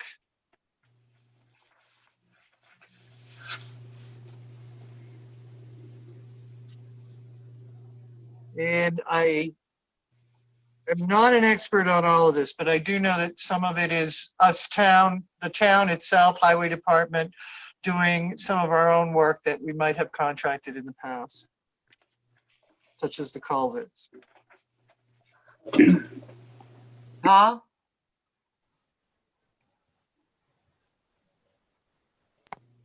Paul, did you have a question or a comment? Nope. Oh, okay. All of a sudden, you popped up in the middle of my screen, like. I was muting my mic. Oh, okay.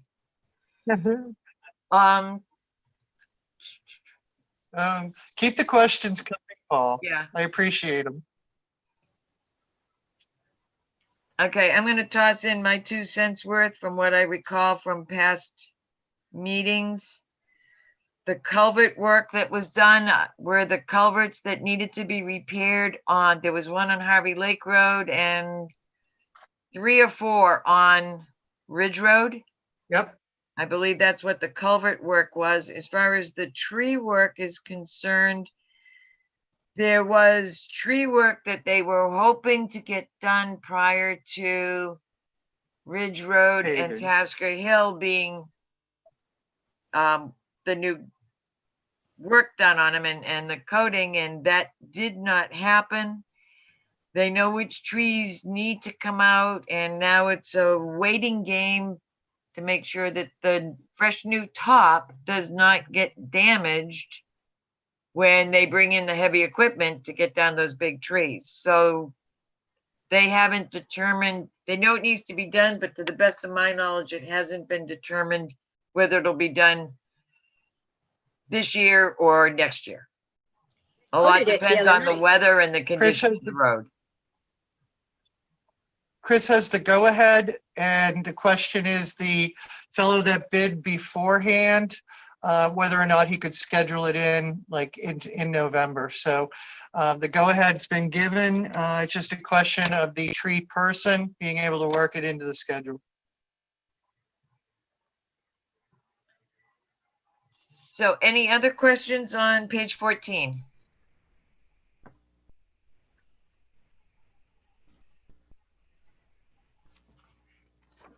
Okay, seeing none, let's go on to 15.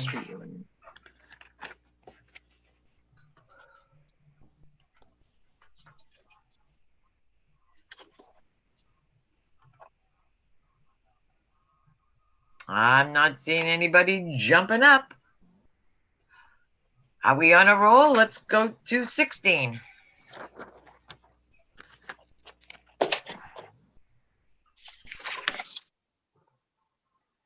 I know from past years, solid waste, you can't get on the individual lines because it all adds up. But right now we're 20% over and we still have a quarter to go. So what's going to happen with that? 2020 on that. They've had a tremendous increase of disposal at the transfer station. We all cleaned out our houses, and because we couldn't have yard sales and everything, tremendous amount of waste went through the waste transfer station this year. Chris did find a new contract for, I think, waste management, which should save some money on one of the costs there, whether it was the tipping, transport, but it's a better contract. I think that's on the recyclables. But yeah, it's been a big boom banner year for the transfer station. Does that answer your question, Mike? Well, why it is, yes, but where's the money going to come to pay for the next quarter and the 20% that we're behind? Hopefully there's savings in other departments.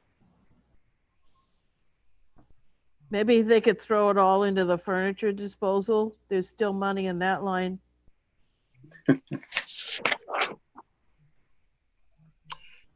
Just true. Saying. Yeah, there will be lines and departments as you get toward the end of the year of any budget year that are going to be overspent because of unforeseen situations, underspent because of unforeseen situations. The hope the selectmen have this year is that the additional costs that they couldn't control, like how many of us were stuck at home, so let's garden and let's throw out junk that's collected for 30 years, and I'm guilty. You know, that was an unanticipated expense because of the COVID, and my understanding from listening to them at their meetings is that they're anticipating that there will be savings in other lines so that the bottom line is not overspent. And as long as the bottom line is not overspent, the individual departments, while it's something we like to keep track of, isn't super important. It's the bottom line, that they don't overspend more than what the town voted to give them. And hopefully they're watching all of this. I think too, the swap shop will be opening. And I personally, I'm a little worried that the swap shop may be swamped with people bringing in items to put into the swap shop. It's such a tiny building, and I'm sure every household has several boxes of junk that they want to bring to the swap shop. So it could be, it could just be a very, very full little building. And hopefully there'll be just as many people when it opens up that would like to bring new things home. And that way it won't be overutilized. One man's trash is another man's Another man's treasure. That's One at a right. time. Anything else But on only page? one person at a time in there with the swap shop? Oh, that was just a comment, Pam. You know, one man's trash is another man's treasure. Oh, yes. Now, you were saying you were hoping many people would want stuff from the swap shop, but it's like, but they got to do it one at a time. Oh, yeah, absolutely. Or The two new from a rules are- household could do it. Yeah, the new rules are supposed to have been posted based on the meeting Tuesday night. Anything Yeah. else on page 16? Hope so. Grace, are you after a fly or do you want to ask a question? Oh, I have plenty of flies in my house. so do I. They're breeding unmercifully I here. know, it's that time of year. Yeah. No, I didn't I know. cook with like a fly swatter in one hand. Yeah. Get one of the electric ones. They'd zap. Okay. So no question. No, Cat. no. Okay. All right. Anybody else have a question?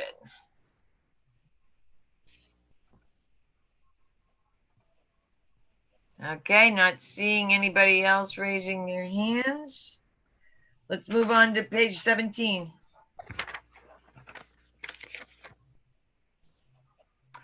Yes, Betsy. I'd like to ask Pam to request the office to check with these community support agencies that requested money and see if they are going to be taking that so that that can get off the books getting late in the year. Thank you, Betsy. I think the Rockingham County one there that you're looking at, there was a question on whether they were going to continue on or they were going to disperse what they were doing for, I don't know if that was the meal or health rides, but there's something happening with that agency that it's being dispersed. So we were dealing with, what do we want to do? Do we go with what they're recommending, a new service that would replace them or something? So I think if I remember correctly, that's the one that is changing nations. Okay, it's just a good place to get cleaned up now that we're getting near the end of the year and get those paid.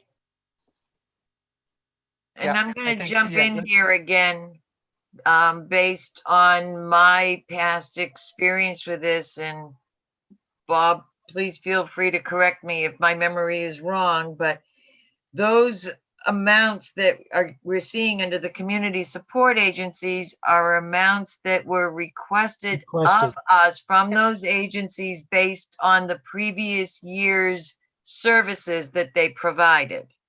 In most cases, yes. Right.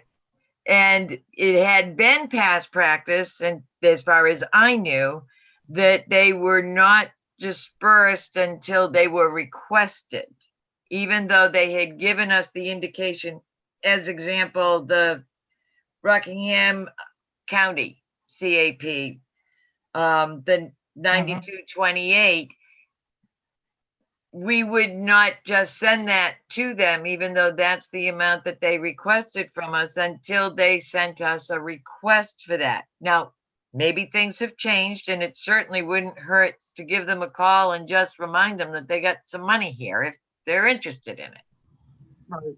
But But again, was my that's request. the one that's changing. right, That's the so, one that's changing, I believe. okay, And the Red Cross we're probably waiting for. So I will ask though. and I got it on my list too. Anything else Yeah, on I'm page 17? pretty sure about that Rockingham County. Yeah, well, I've got it on my list to check out the ones that are still outstanding, Pam. And then I can send you my list and Yeah. you can add yours to it and go from there. Okay, if there's nothing else on page 17, let's move on to 18.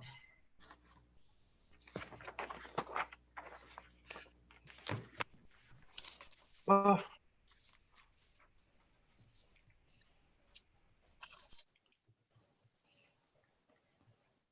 Okay, I'm not seeing anybody asking anything on page 18. Parks and Recreation looks good. Yeah, The there isn't a director. whole lot going on with Parks and Rec now. Okay, moving on to 19.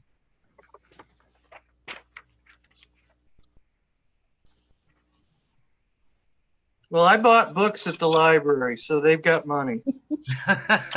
She did. She really did. And I missed the sale. It was over by the time I found out about it, which is kind of bad, but maybe if I know people in high places, then they can let me know if there's still any for sale. Betsy? And they went to very worthy causes. Get an answer to why the salary tech librarian is so far over? Because, and you will note that library aides and assistants is actually maybe a little bit less because, oh, sorry. We have, Don't choke, girl. Why don't you go get I'm yourself a trying drink not of to. water? We can come back to it.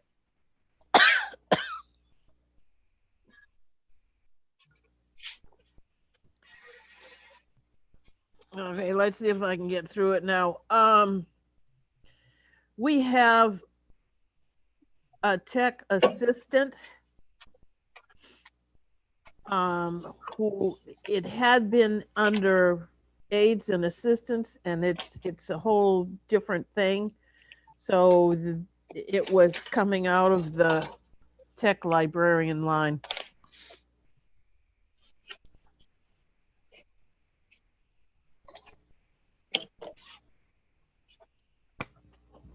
As I understand it, your proposed budget that you presented to the selectmen at the beginning of the month reflects the individual staff lines as opposed Yes. to joining them. Yep. Okay. Oh, Betty, go get a drink of water. Yeah. I just took a drink. Yeah, you need more. Anybody else have questions on page 19?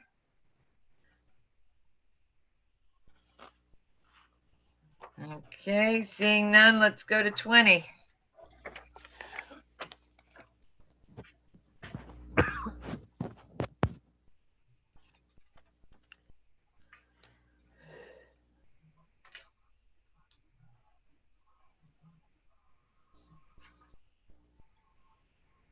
Okay, I'm not seeing anything on 20.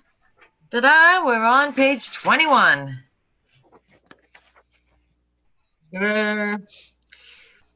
So, reported period, adopted budget. We all know that 26% is not real.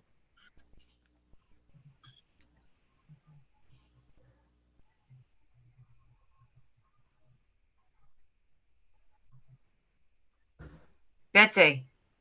I'll just comment that the interest on the TAN will have a figure in it if we end up having to borrow. Tax bills don't get out. Right, we might see that reflected in December. It will.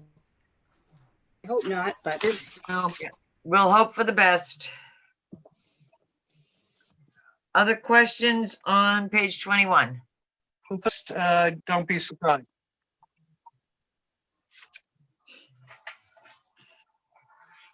Thank you, Okay. Ginger, for your help. Again, I'm such a rookie, and you guys are the experts at this, so I enjoy learning from you. Well, I try not to butt in too much, but in the interest of time, I thought I would offer, because we still have some additional work that we need to do, so.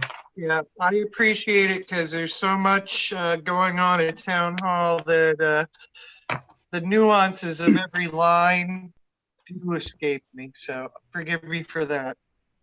Hey, Ginger, Yes, sir. just one question on revenue. It seems like property tax has disappeared.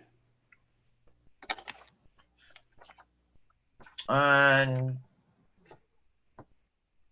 trying to find my revenue sheet. Unless I'm just getting blind, which is quite possible. And I'm looking for my revenue sheet. Revenue. I just got into a new binder, so. All right, monthly revenue, general fund, taxes. I'm looking at the town revenue reports, 3 pages. Right. So. Gotcha. Interesting. Channel. And I'm comparing to my other report. So which line are you on? Which Looking tax? for it.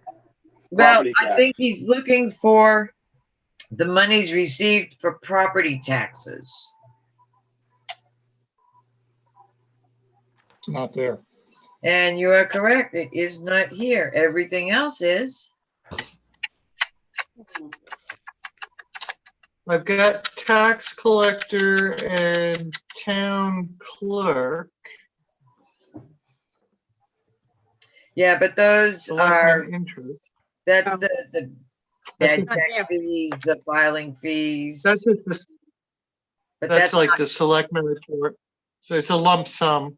Yeah, that's, so the property taxes that were estimated for this year in comparison to what we've received so far is not listed here. No, that should be up there, big bucks. It should be. So I'm gonna add that to my list. Thank you, Paul. A couple on page 2 when you get to it. Let me write first. Okay, page 2, Betsy. 2/3 of the way down, the 72 cents on the 2 different lines, 040 and 041. That seems like something's wrong with that picture. Yeah, it looks like something got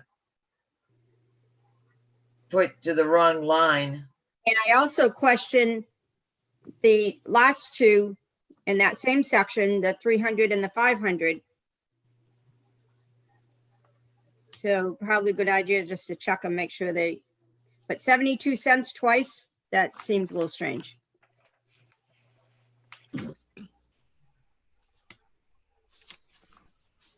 Okay, so I've got those noted. Like I said, Pam, I'll make up my list and get it to you, and then you can add yours to it and turn it in, okay? Compare notes, sure. Okay. Anything else on the revenue sheet? All right, room and meals, block grant. Federal, state, federal departments.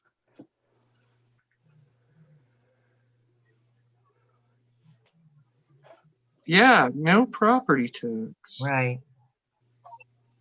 So in the interest of moving forward, if no one else has other questions or comments on the revenue report, I'd like us to go back momentarily to page 5 of the expenditure report, because we need to vote on the budget committee's budget for next year so that that can be turned over to the selectmen, because we've not submitted that yet.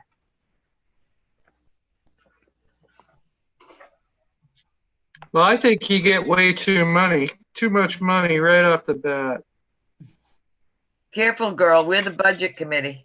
I'm like, you call that a budget? I call that grocery shopping. Come on. We used to have additional monies in there, but over past years, it got cut and moved around and everything else. So this is, If we underspend it, can we have a Christmas party? no. I'll make a motion to level fund it.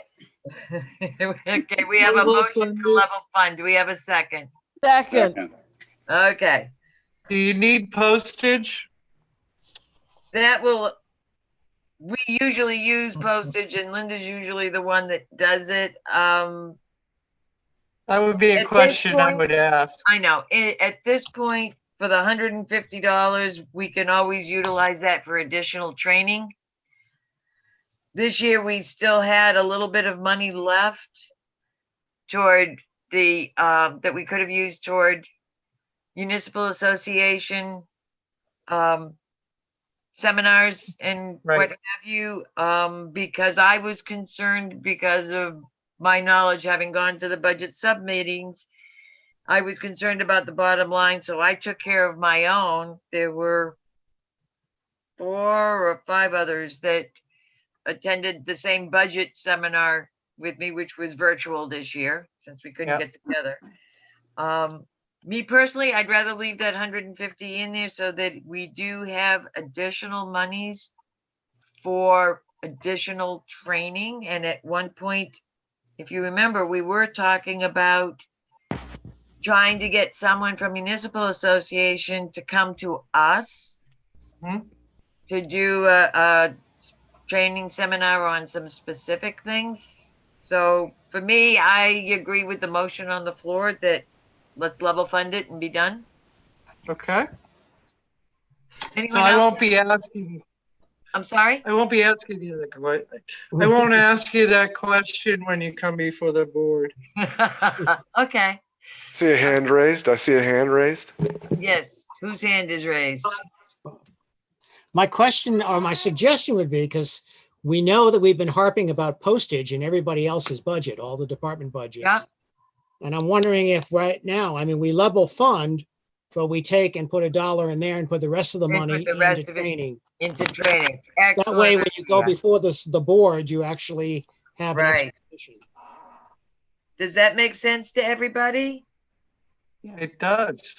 Since we're talking about just level funding, so we'll add $149 to the 360, which makes it 509 if my math is correct. And we're still level funded at $865. Is that acceptable with everyone? Do we have further comments or questions? Okay, since nobody's raising their hand, we need to do a roll call vote.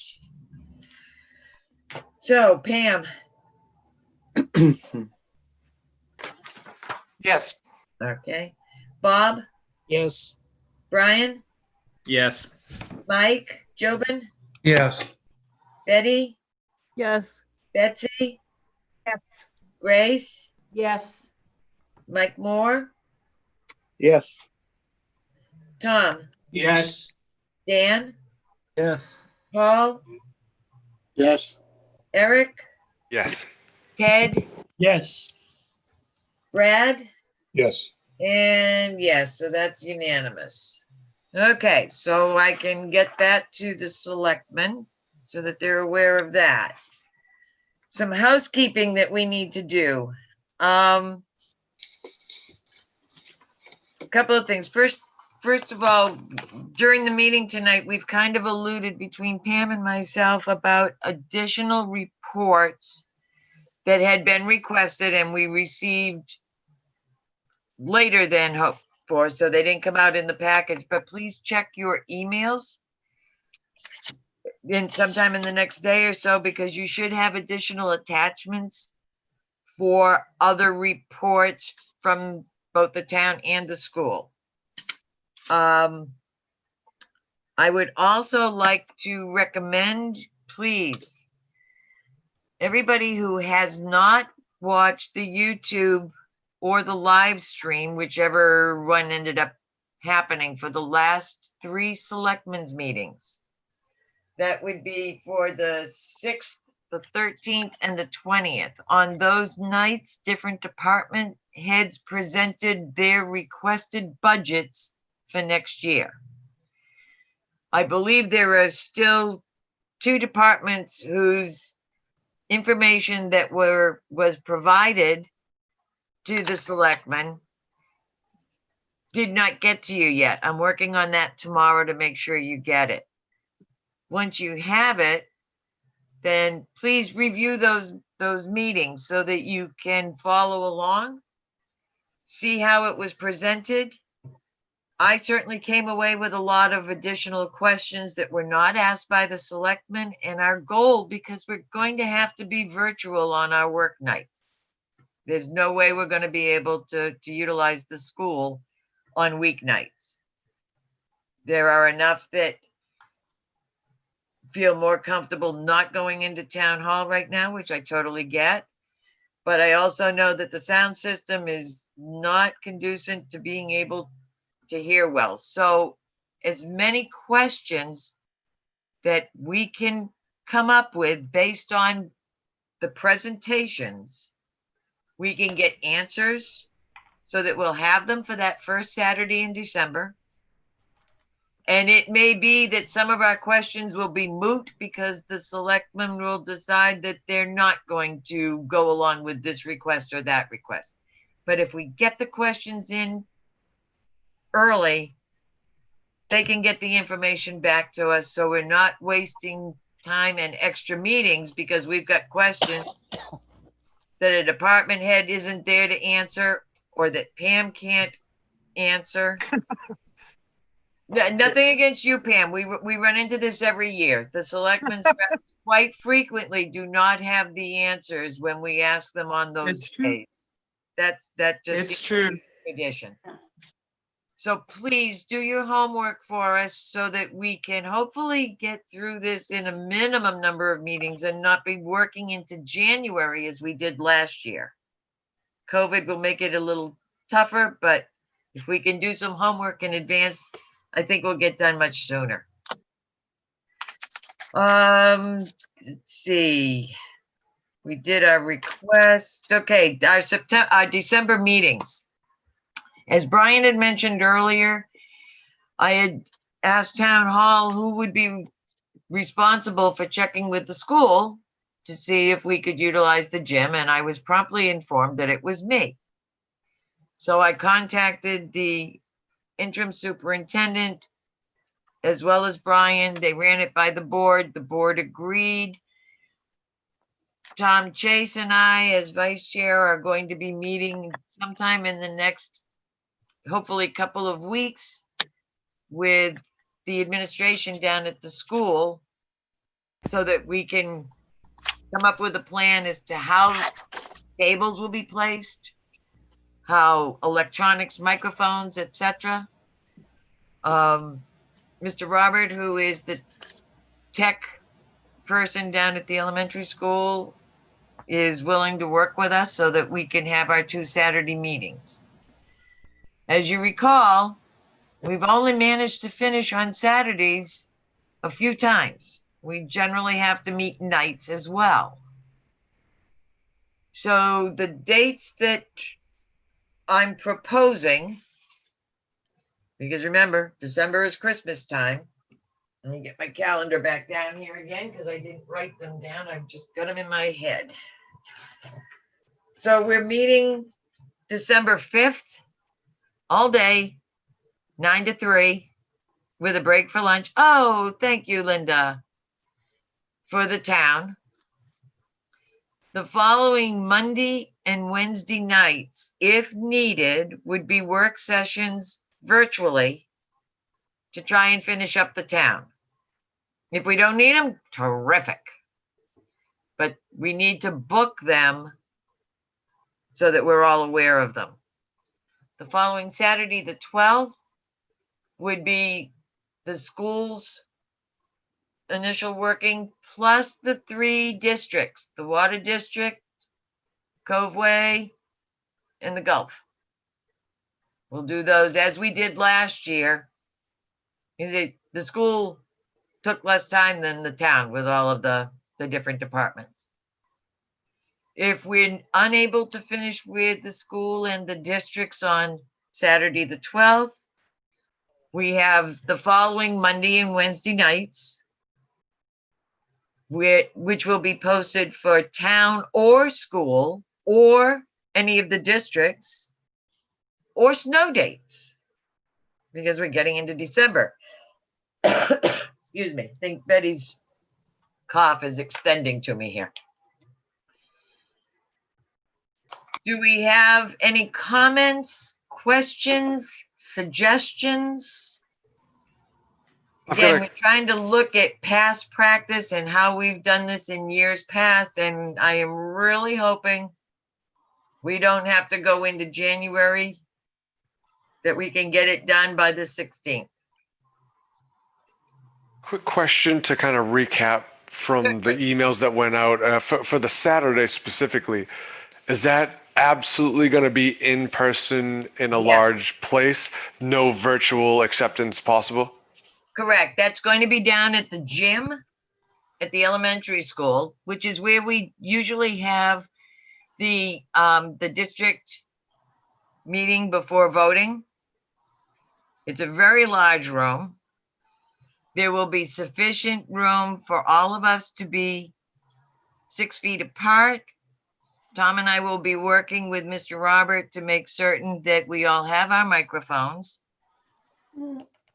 He will also be able, I believe, and this is one of the points that I want to clarify with him, that he will be able to broadcast via YouTube as well, somehow or another broadcast to the public so that it's available for future viewing or viewing at that time. Remember, our work sessions will be between us and department heads if we need the department heads to be there, you know, to answer further questions. My thought is that they'll be informed beforehand. Hopefully we'll have an idea as to, based on the questions that you guys send me about their proposed budgets, so that we know, do we need to have them there? And I would really hope you would look at the information they presented to the selectmen. See if you have questions based on that. And if so, get them to me so that we can try and get those answers into everybody's hands long before the 5th of December. But we will be meeting in person. Everyone will have a mask. We will break for lunch, just as we typically do. But that room is certainly large enough so that we can all be 6 feet apart. I thought I had read that there was going to be an option to Zoom in, to not have to be there in person.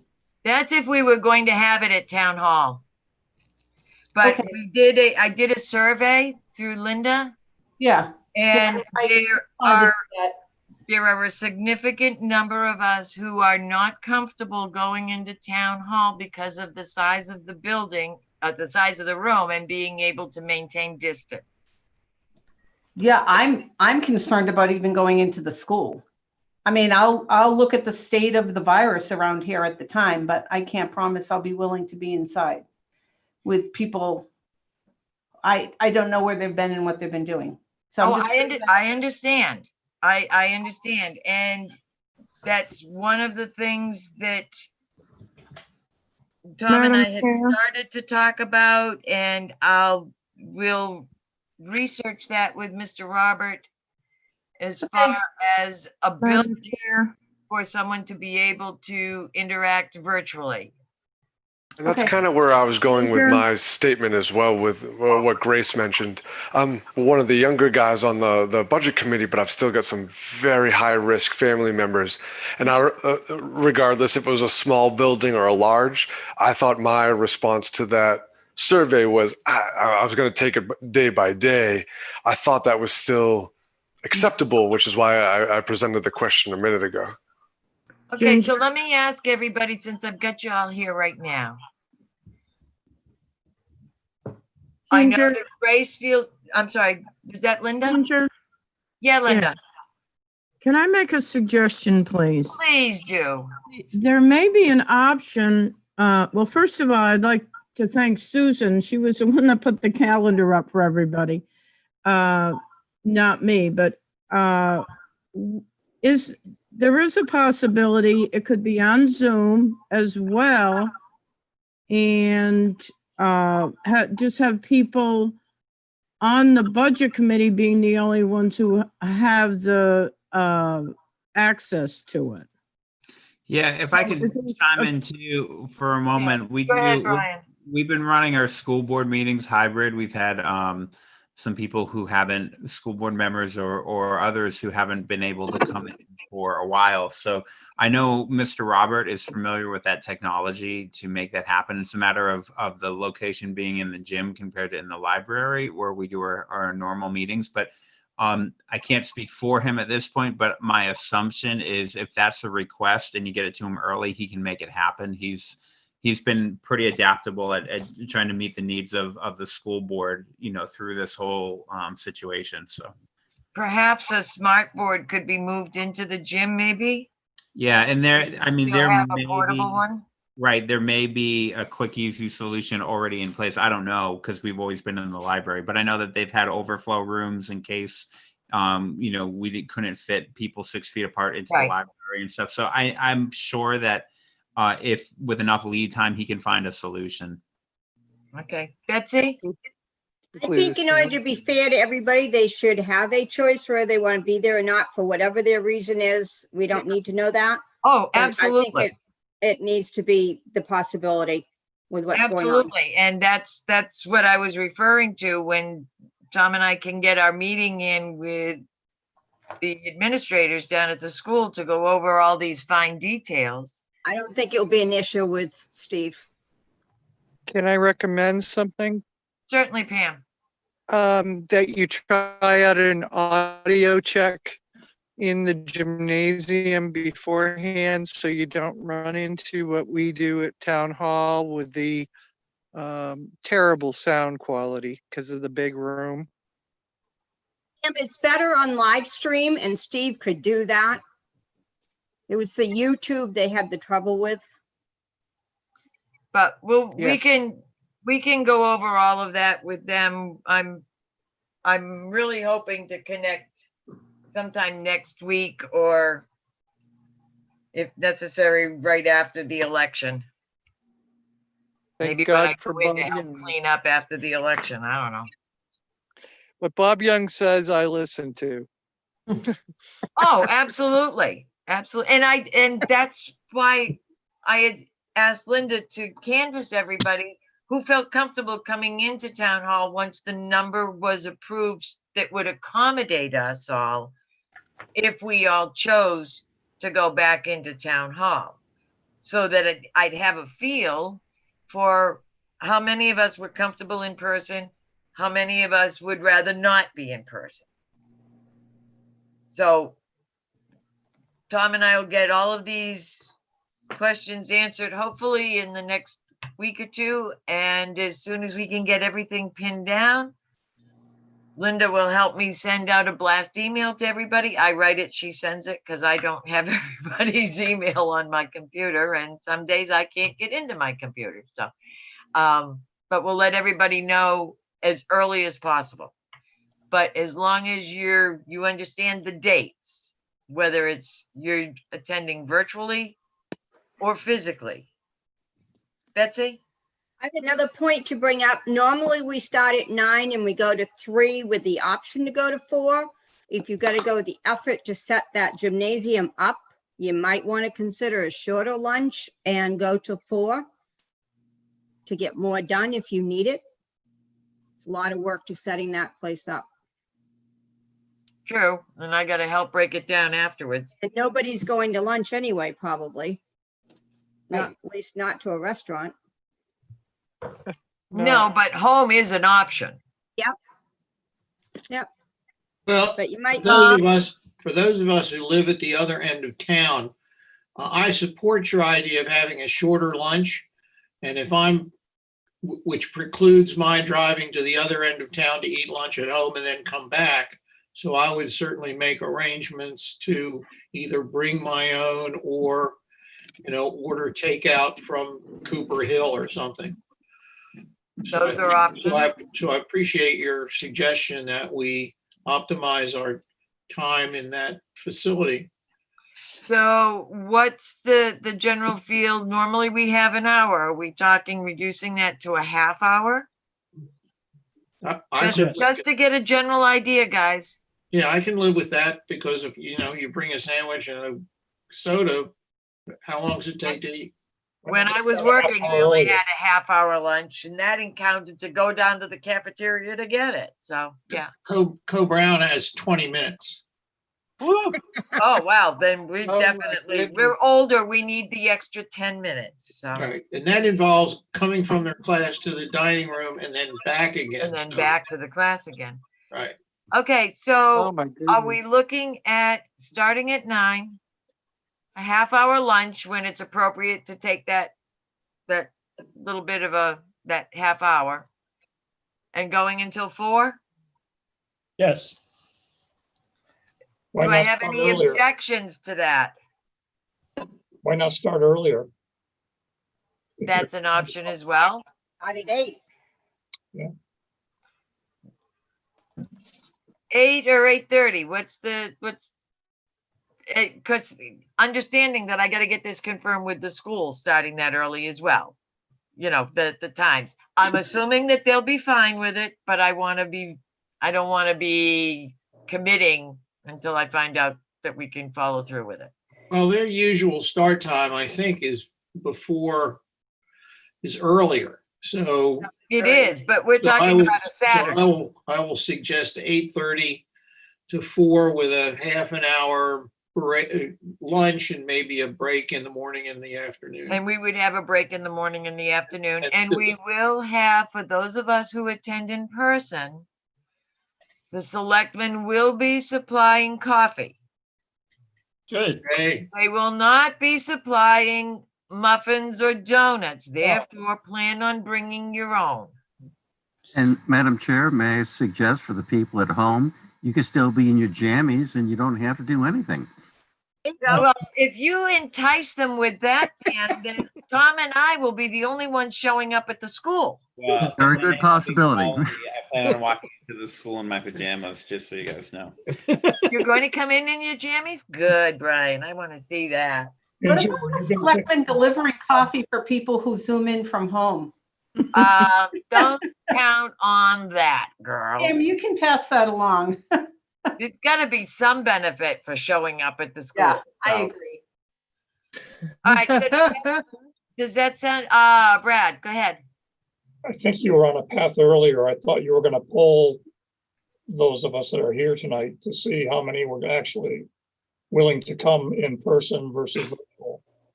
Yeah. Okay, so let me put it this way.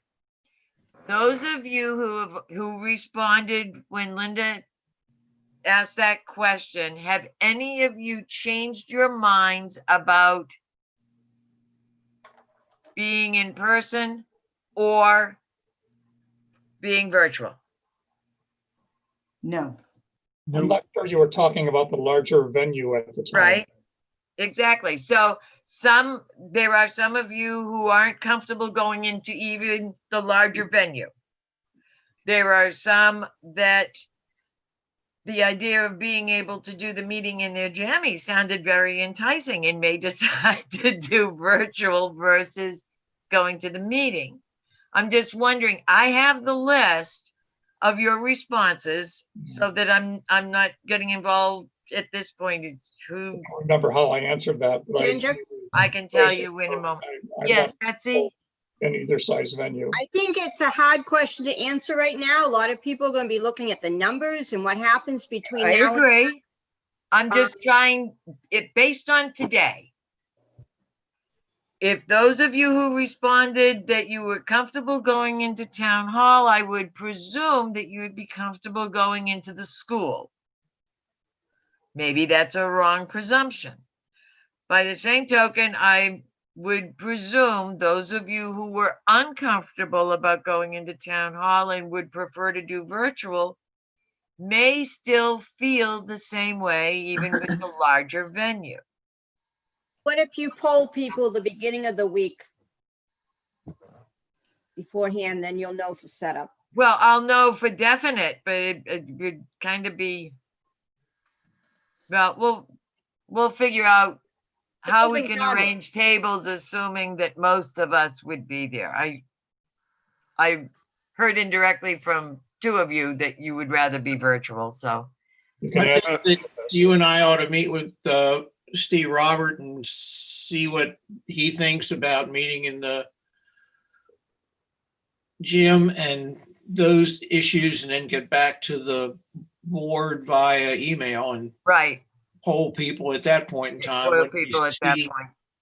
And I think a big thing too for the poll, if we do it in the future, would be regardless of size of the building or dwelling that we were in, if it was comfortable being in person or not being comfortable in person, instead of specifically one building or another or a size of a room to another. Yeah, it won't be one building or the other. The only place that we will be able to meet physically in person is the gym at the elementary school.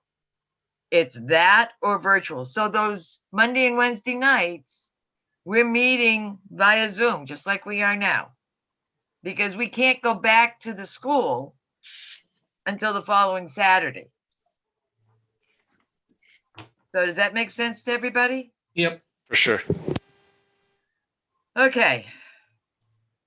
I think I covered everything that I needed to cover. We've got our questions. So Pam and I will get together on those. Is there anything that anyone else would like to bring up or can think of at this point? Just request that Linda send out the calendar with the other stuff. Yes, now that we're all good with it, that will be going out to all of us. She already sent it. It's Well, already out. I don't dare check my email because right at the moment, my Zoom program is working. And if I go to try and check my email, I'll probably lose my internet. So It's out. I need a new computer. When, All right, so- when Linda is, I will I got a add the time, the starting time for each one and resend it as a final calendar. Right. Thank you, Linda. Appreciate it. and Tom, what were you? the other question I have is, we got a lot of attachments and additional information from Linda and other sources or as a conduit. And I'm wondering whether some of that is available, all of that is available as hard copies from the town hall. Because Mhm. when I look to go print, I see you nodding your head. Yep, I have requested that it go out via email attachment to be looked at as soon as possible, but that we require hard copies. So We are volunteers. We're not going to print all this stuff off ourselves. Okay, so I'll look forward to receiving hard copies of the attachments. Correct. Great. Any other questions or concerns from anybody? Motion to adjourn, Madam Chair. Yes, go ahead, Ted. Are you all set? Or did you make a motion? I did. I made the motion to adjourn. Okay, we have a motion to Second. adjourn. Who's our second? Me, Betty. You're always quick to jump on that. Okay, we have a motion and a second to adjourn. Any further discussion? Unfortunately, we got to do a roll call again, guys. Sorry. Pam, Yes. Bob, I think he mute. already did. I saw the thumbs up. Okay, Brian, Yes. Mike Jobin, Yes. Betty, Yes. Betsy, Yes. Grace, Yes. Mike Moore, Yes. Tom, Yes. Dan, Yes. Paul, Yep. Eric, Yes. Ted, Yes, ma'am. Brad, Yes. and me. Well, one thing is for certain, no, because I'm still gonna have to do never mind, I'm just babbling. Okay, guys, thank you very much for your patience. Please